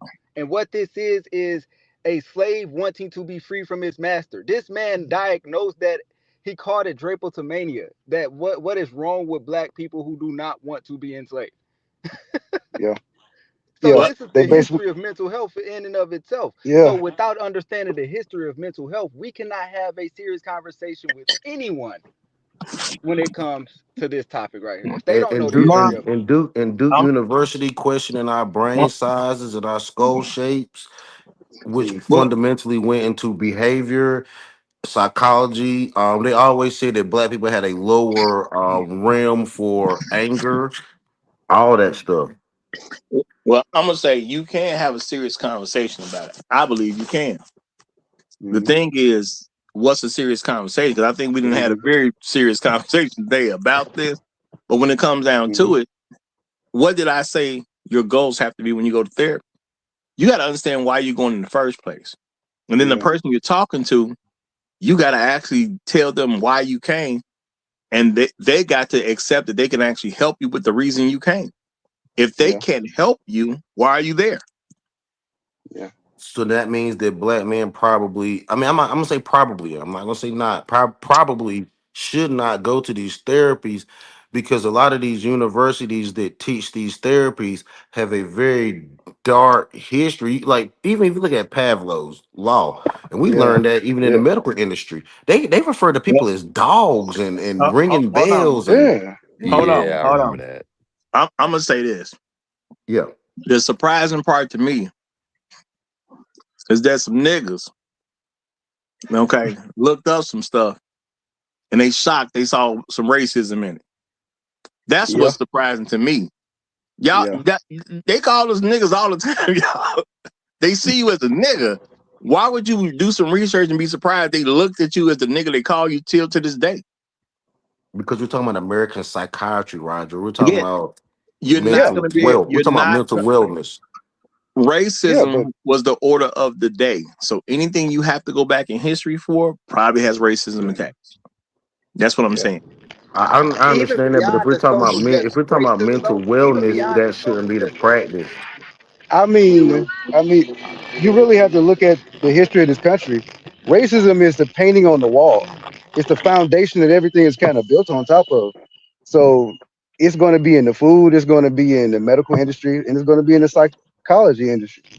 And ultimately, it's they're not just pushing it. And racism. It's not just was that racism in the psychiatry field though. If you look at the history of it, it's more That's than, it's right. even pedophilia in it. Look, Look up Alfred Kinsley. guy, Oh my guy. goodness. I just Alfred literally Kinsley, said, he ran studies on hold babies. on, slow, He slow ran down, slow studies on down, babies. All slow, right, okay. slow down. yeah, I yeah, just literally said if you look up anything in history and you think yeah, you ain't finna find racism, you the problem. yeah, basically.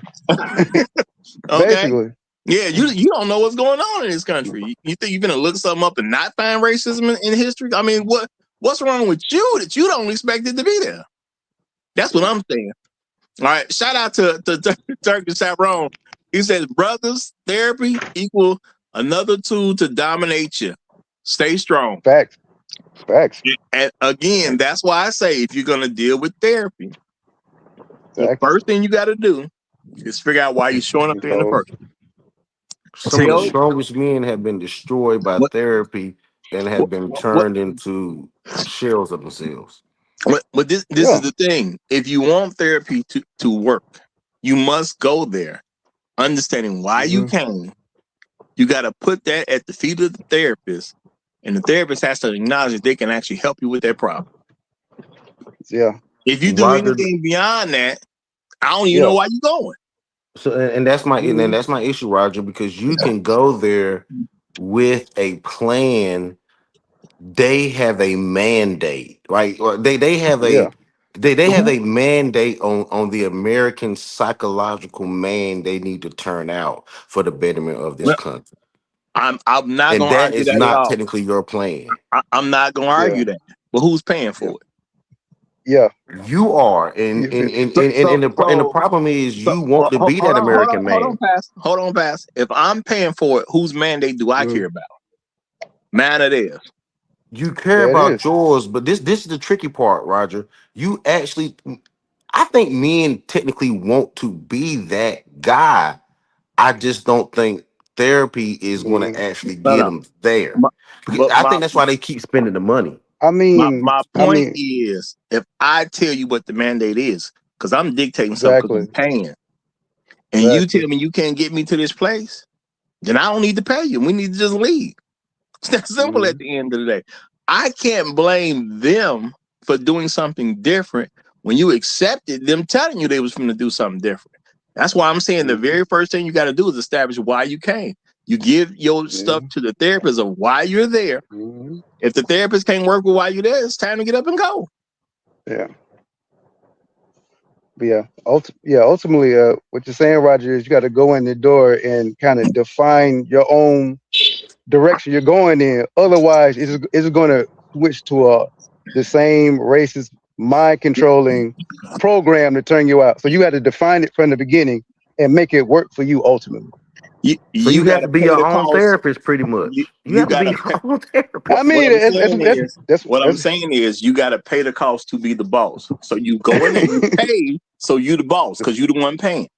Now you yep. tell your employee why you there. Employee, Yeah. can you help me get these things resolved? The employee gonna say either I can or I can't. When employees say Yeah. I can't help you resolve these things, you're fired. You understand? That's Basically. the Roger, way it should work. it's But better for men to handle their own mental health through mixed martial arts, walking, working out, talking to their father, preachers, drinking good water, getting a good nutrition. Because Look, Mhm. this is what I'm Yep. coming down to. This is what I'm coming That's down to. brother, that's what it sounded like. That's basically what it sounded like. I've always It's I've always told people you should get counseling. yeah. Somebody else started saying therapy. Therapy I've never Yeah. said because therapy puts you in a it's certain people at that point. See, now you're saying certain Yeah. people. If it's counseling, you can get counseling from a lot of different places. Okay. There it And when you is. take therapy, you got to go to a certain group of people who've accepted a prescription. They prescribe to certain rules. Somebody on the radio. All right, yeah, I'm gonna say whoever's using the radio, mute up. Okay, somebody using the radio. All right, look. At the end of the day, if you're only gonna use a therapist, which is fine, I'm not telling you can't use a therapist. Mhm. What I'm saying is those people had to agree to something to get the degree. Yeah. If you go to counseling, you got many more options. People who can actually understand your world are coming from. But if you're going to pay for something, which therapy includes paying for it, at the end of the day, you need to tell your therapist what are you paying for, and the therapist got to be able to tell you that they can help you with this or they can't help you with this. And if they say they can't help you, it's time for you to get up and walk away. There it yeah, is. You brought your car to me and told me you need an engine dropped in your vehicle, and I tell you I don't know how to drop an engine. Are you still gonna pay me? well, here's the Roger, issue though. Roger, Like it's I've a gotten better simpler thing. counseling from my barber. I've gotten better counseling from my Hey, look, barber than I did that I, nigga I I'm paid all that money to. I'm not arguing whether you can't get better counseling from some other place. My point is, if you say therapy, you just reduce yourself to a certain group of people, and it costs Mhm. money. Are you getting what you're paying for? A lot of money. That's the Well, I whole went here's through how thing. the about gorilla. goodness. I went through a good 10 to 15 myself. There it If Nothing is. you get changed. what you're Right. paying for, you're making a good investment. If you're Mhm. taking what they're giving you, why are you spending your money? Yeah. because there's a Yeah. grifters associated with it. Like the grifters, like, hey, it's something wrong with you. We gotta fix you. And so if you cut Yeah. it off, then now it's more so you because you cut that off. Yeah.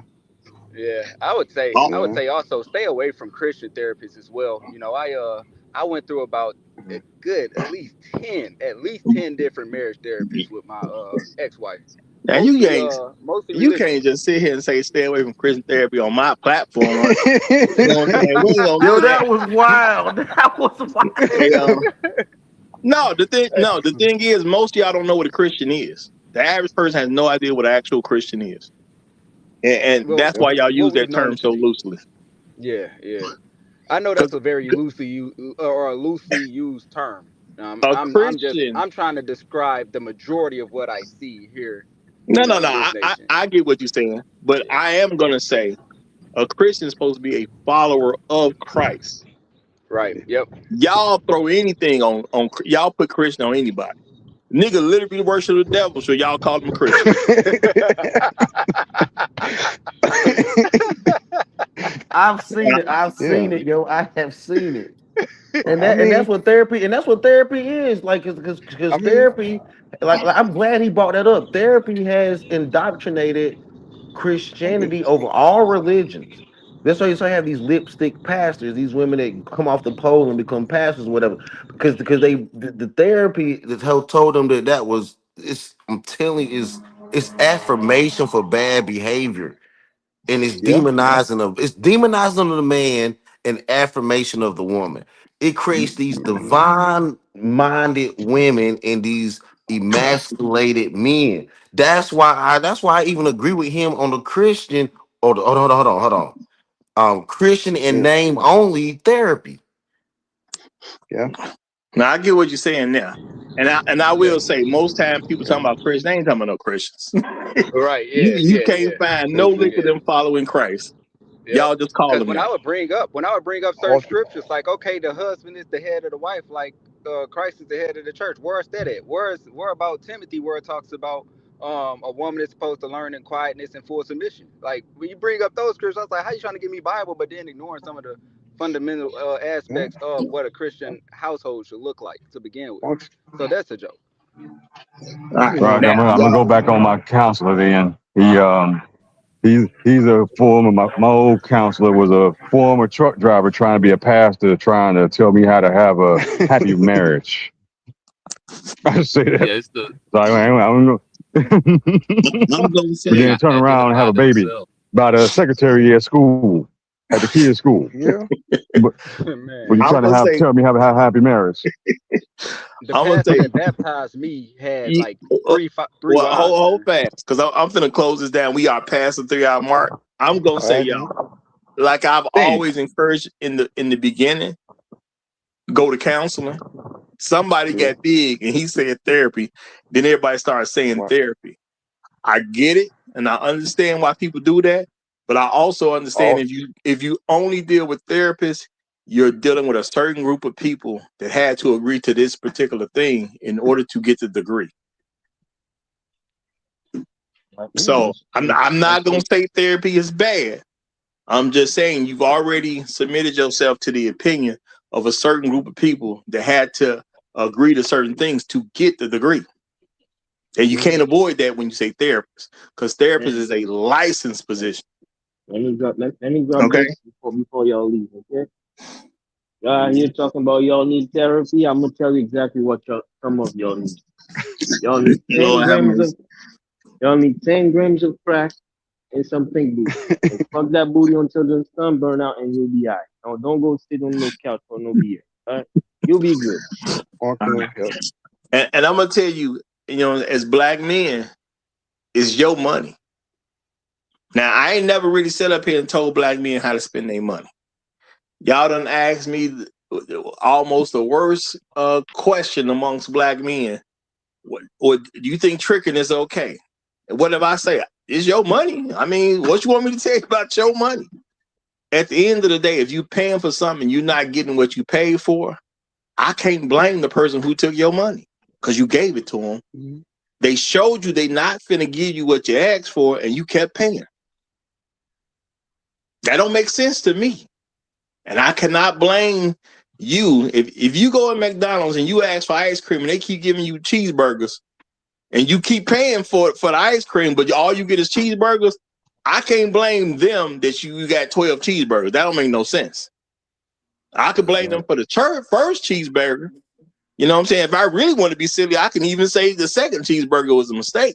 But you can't sit there with 12 cheeseburgers and then tell me it's McDonald's fault.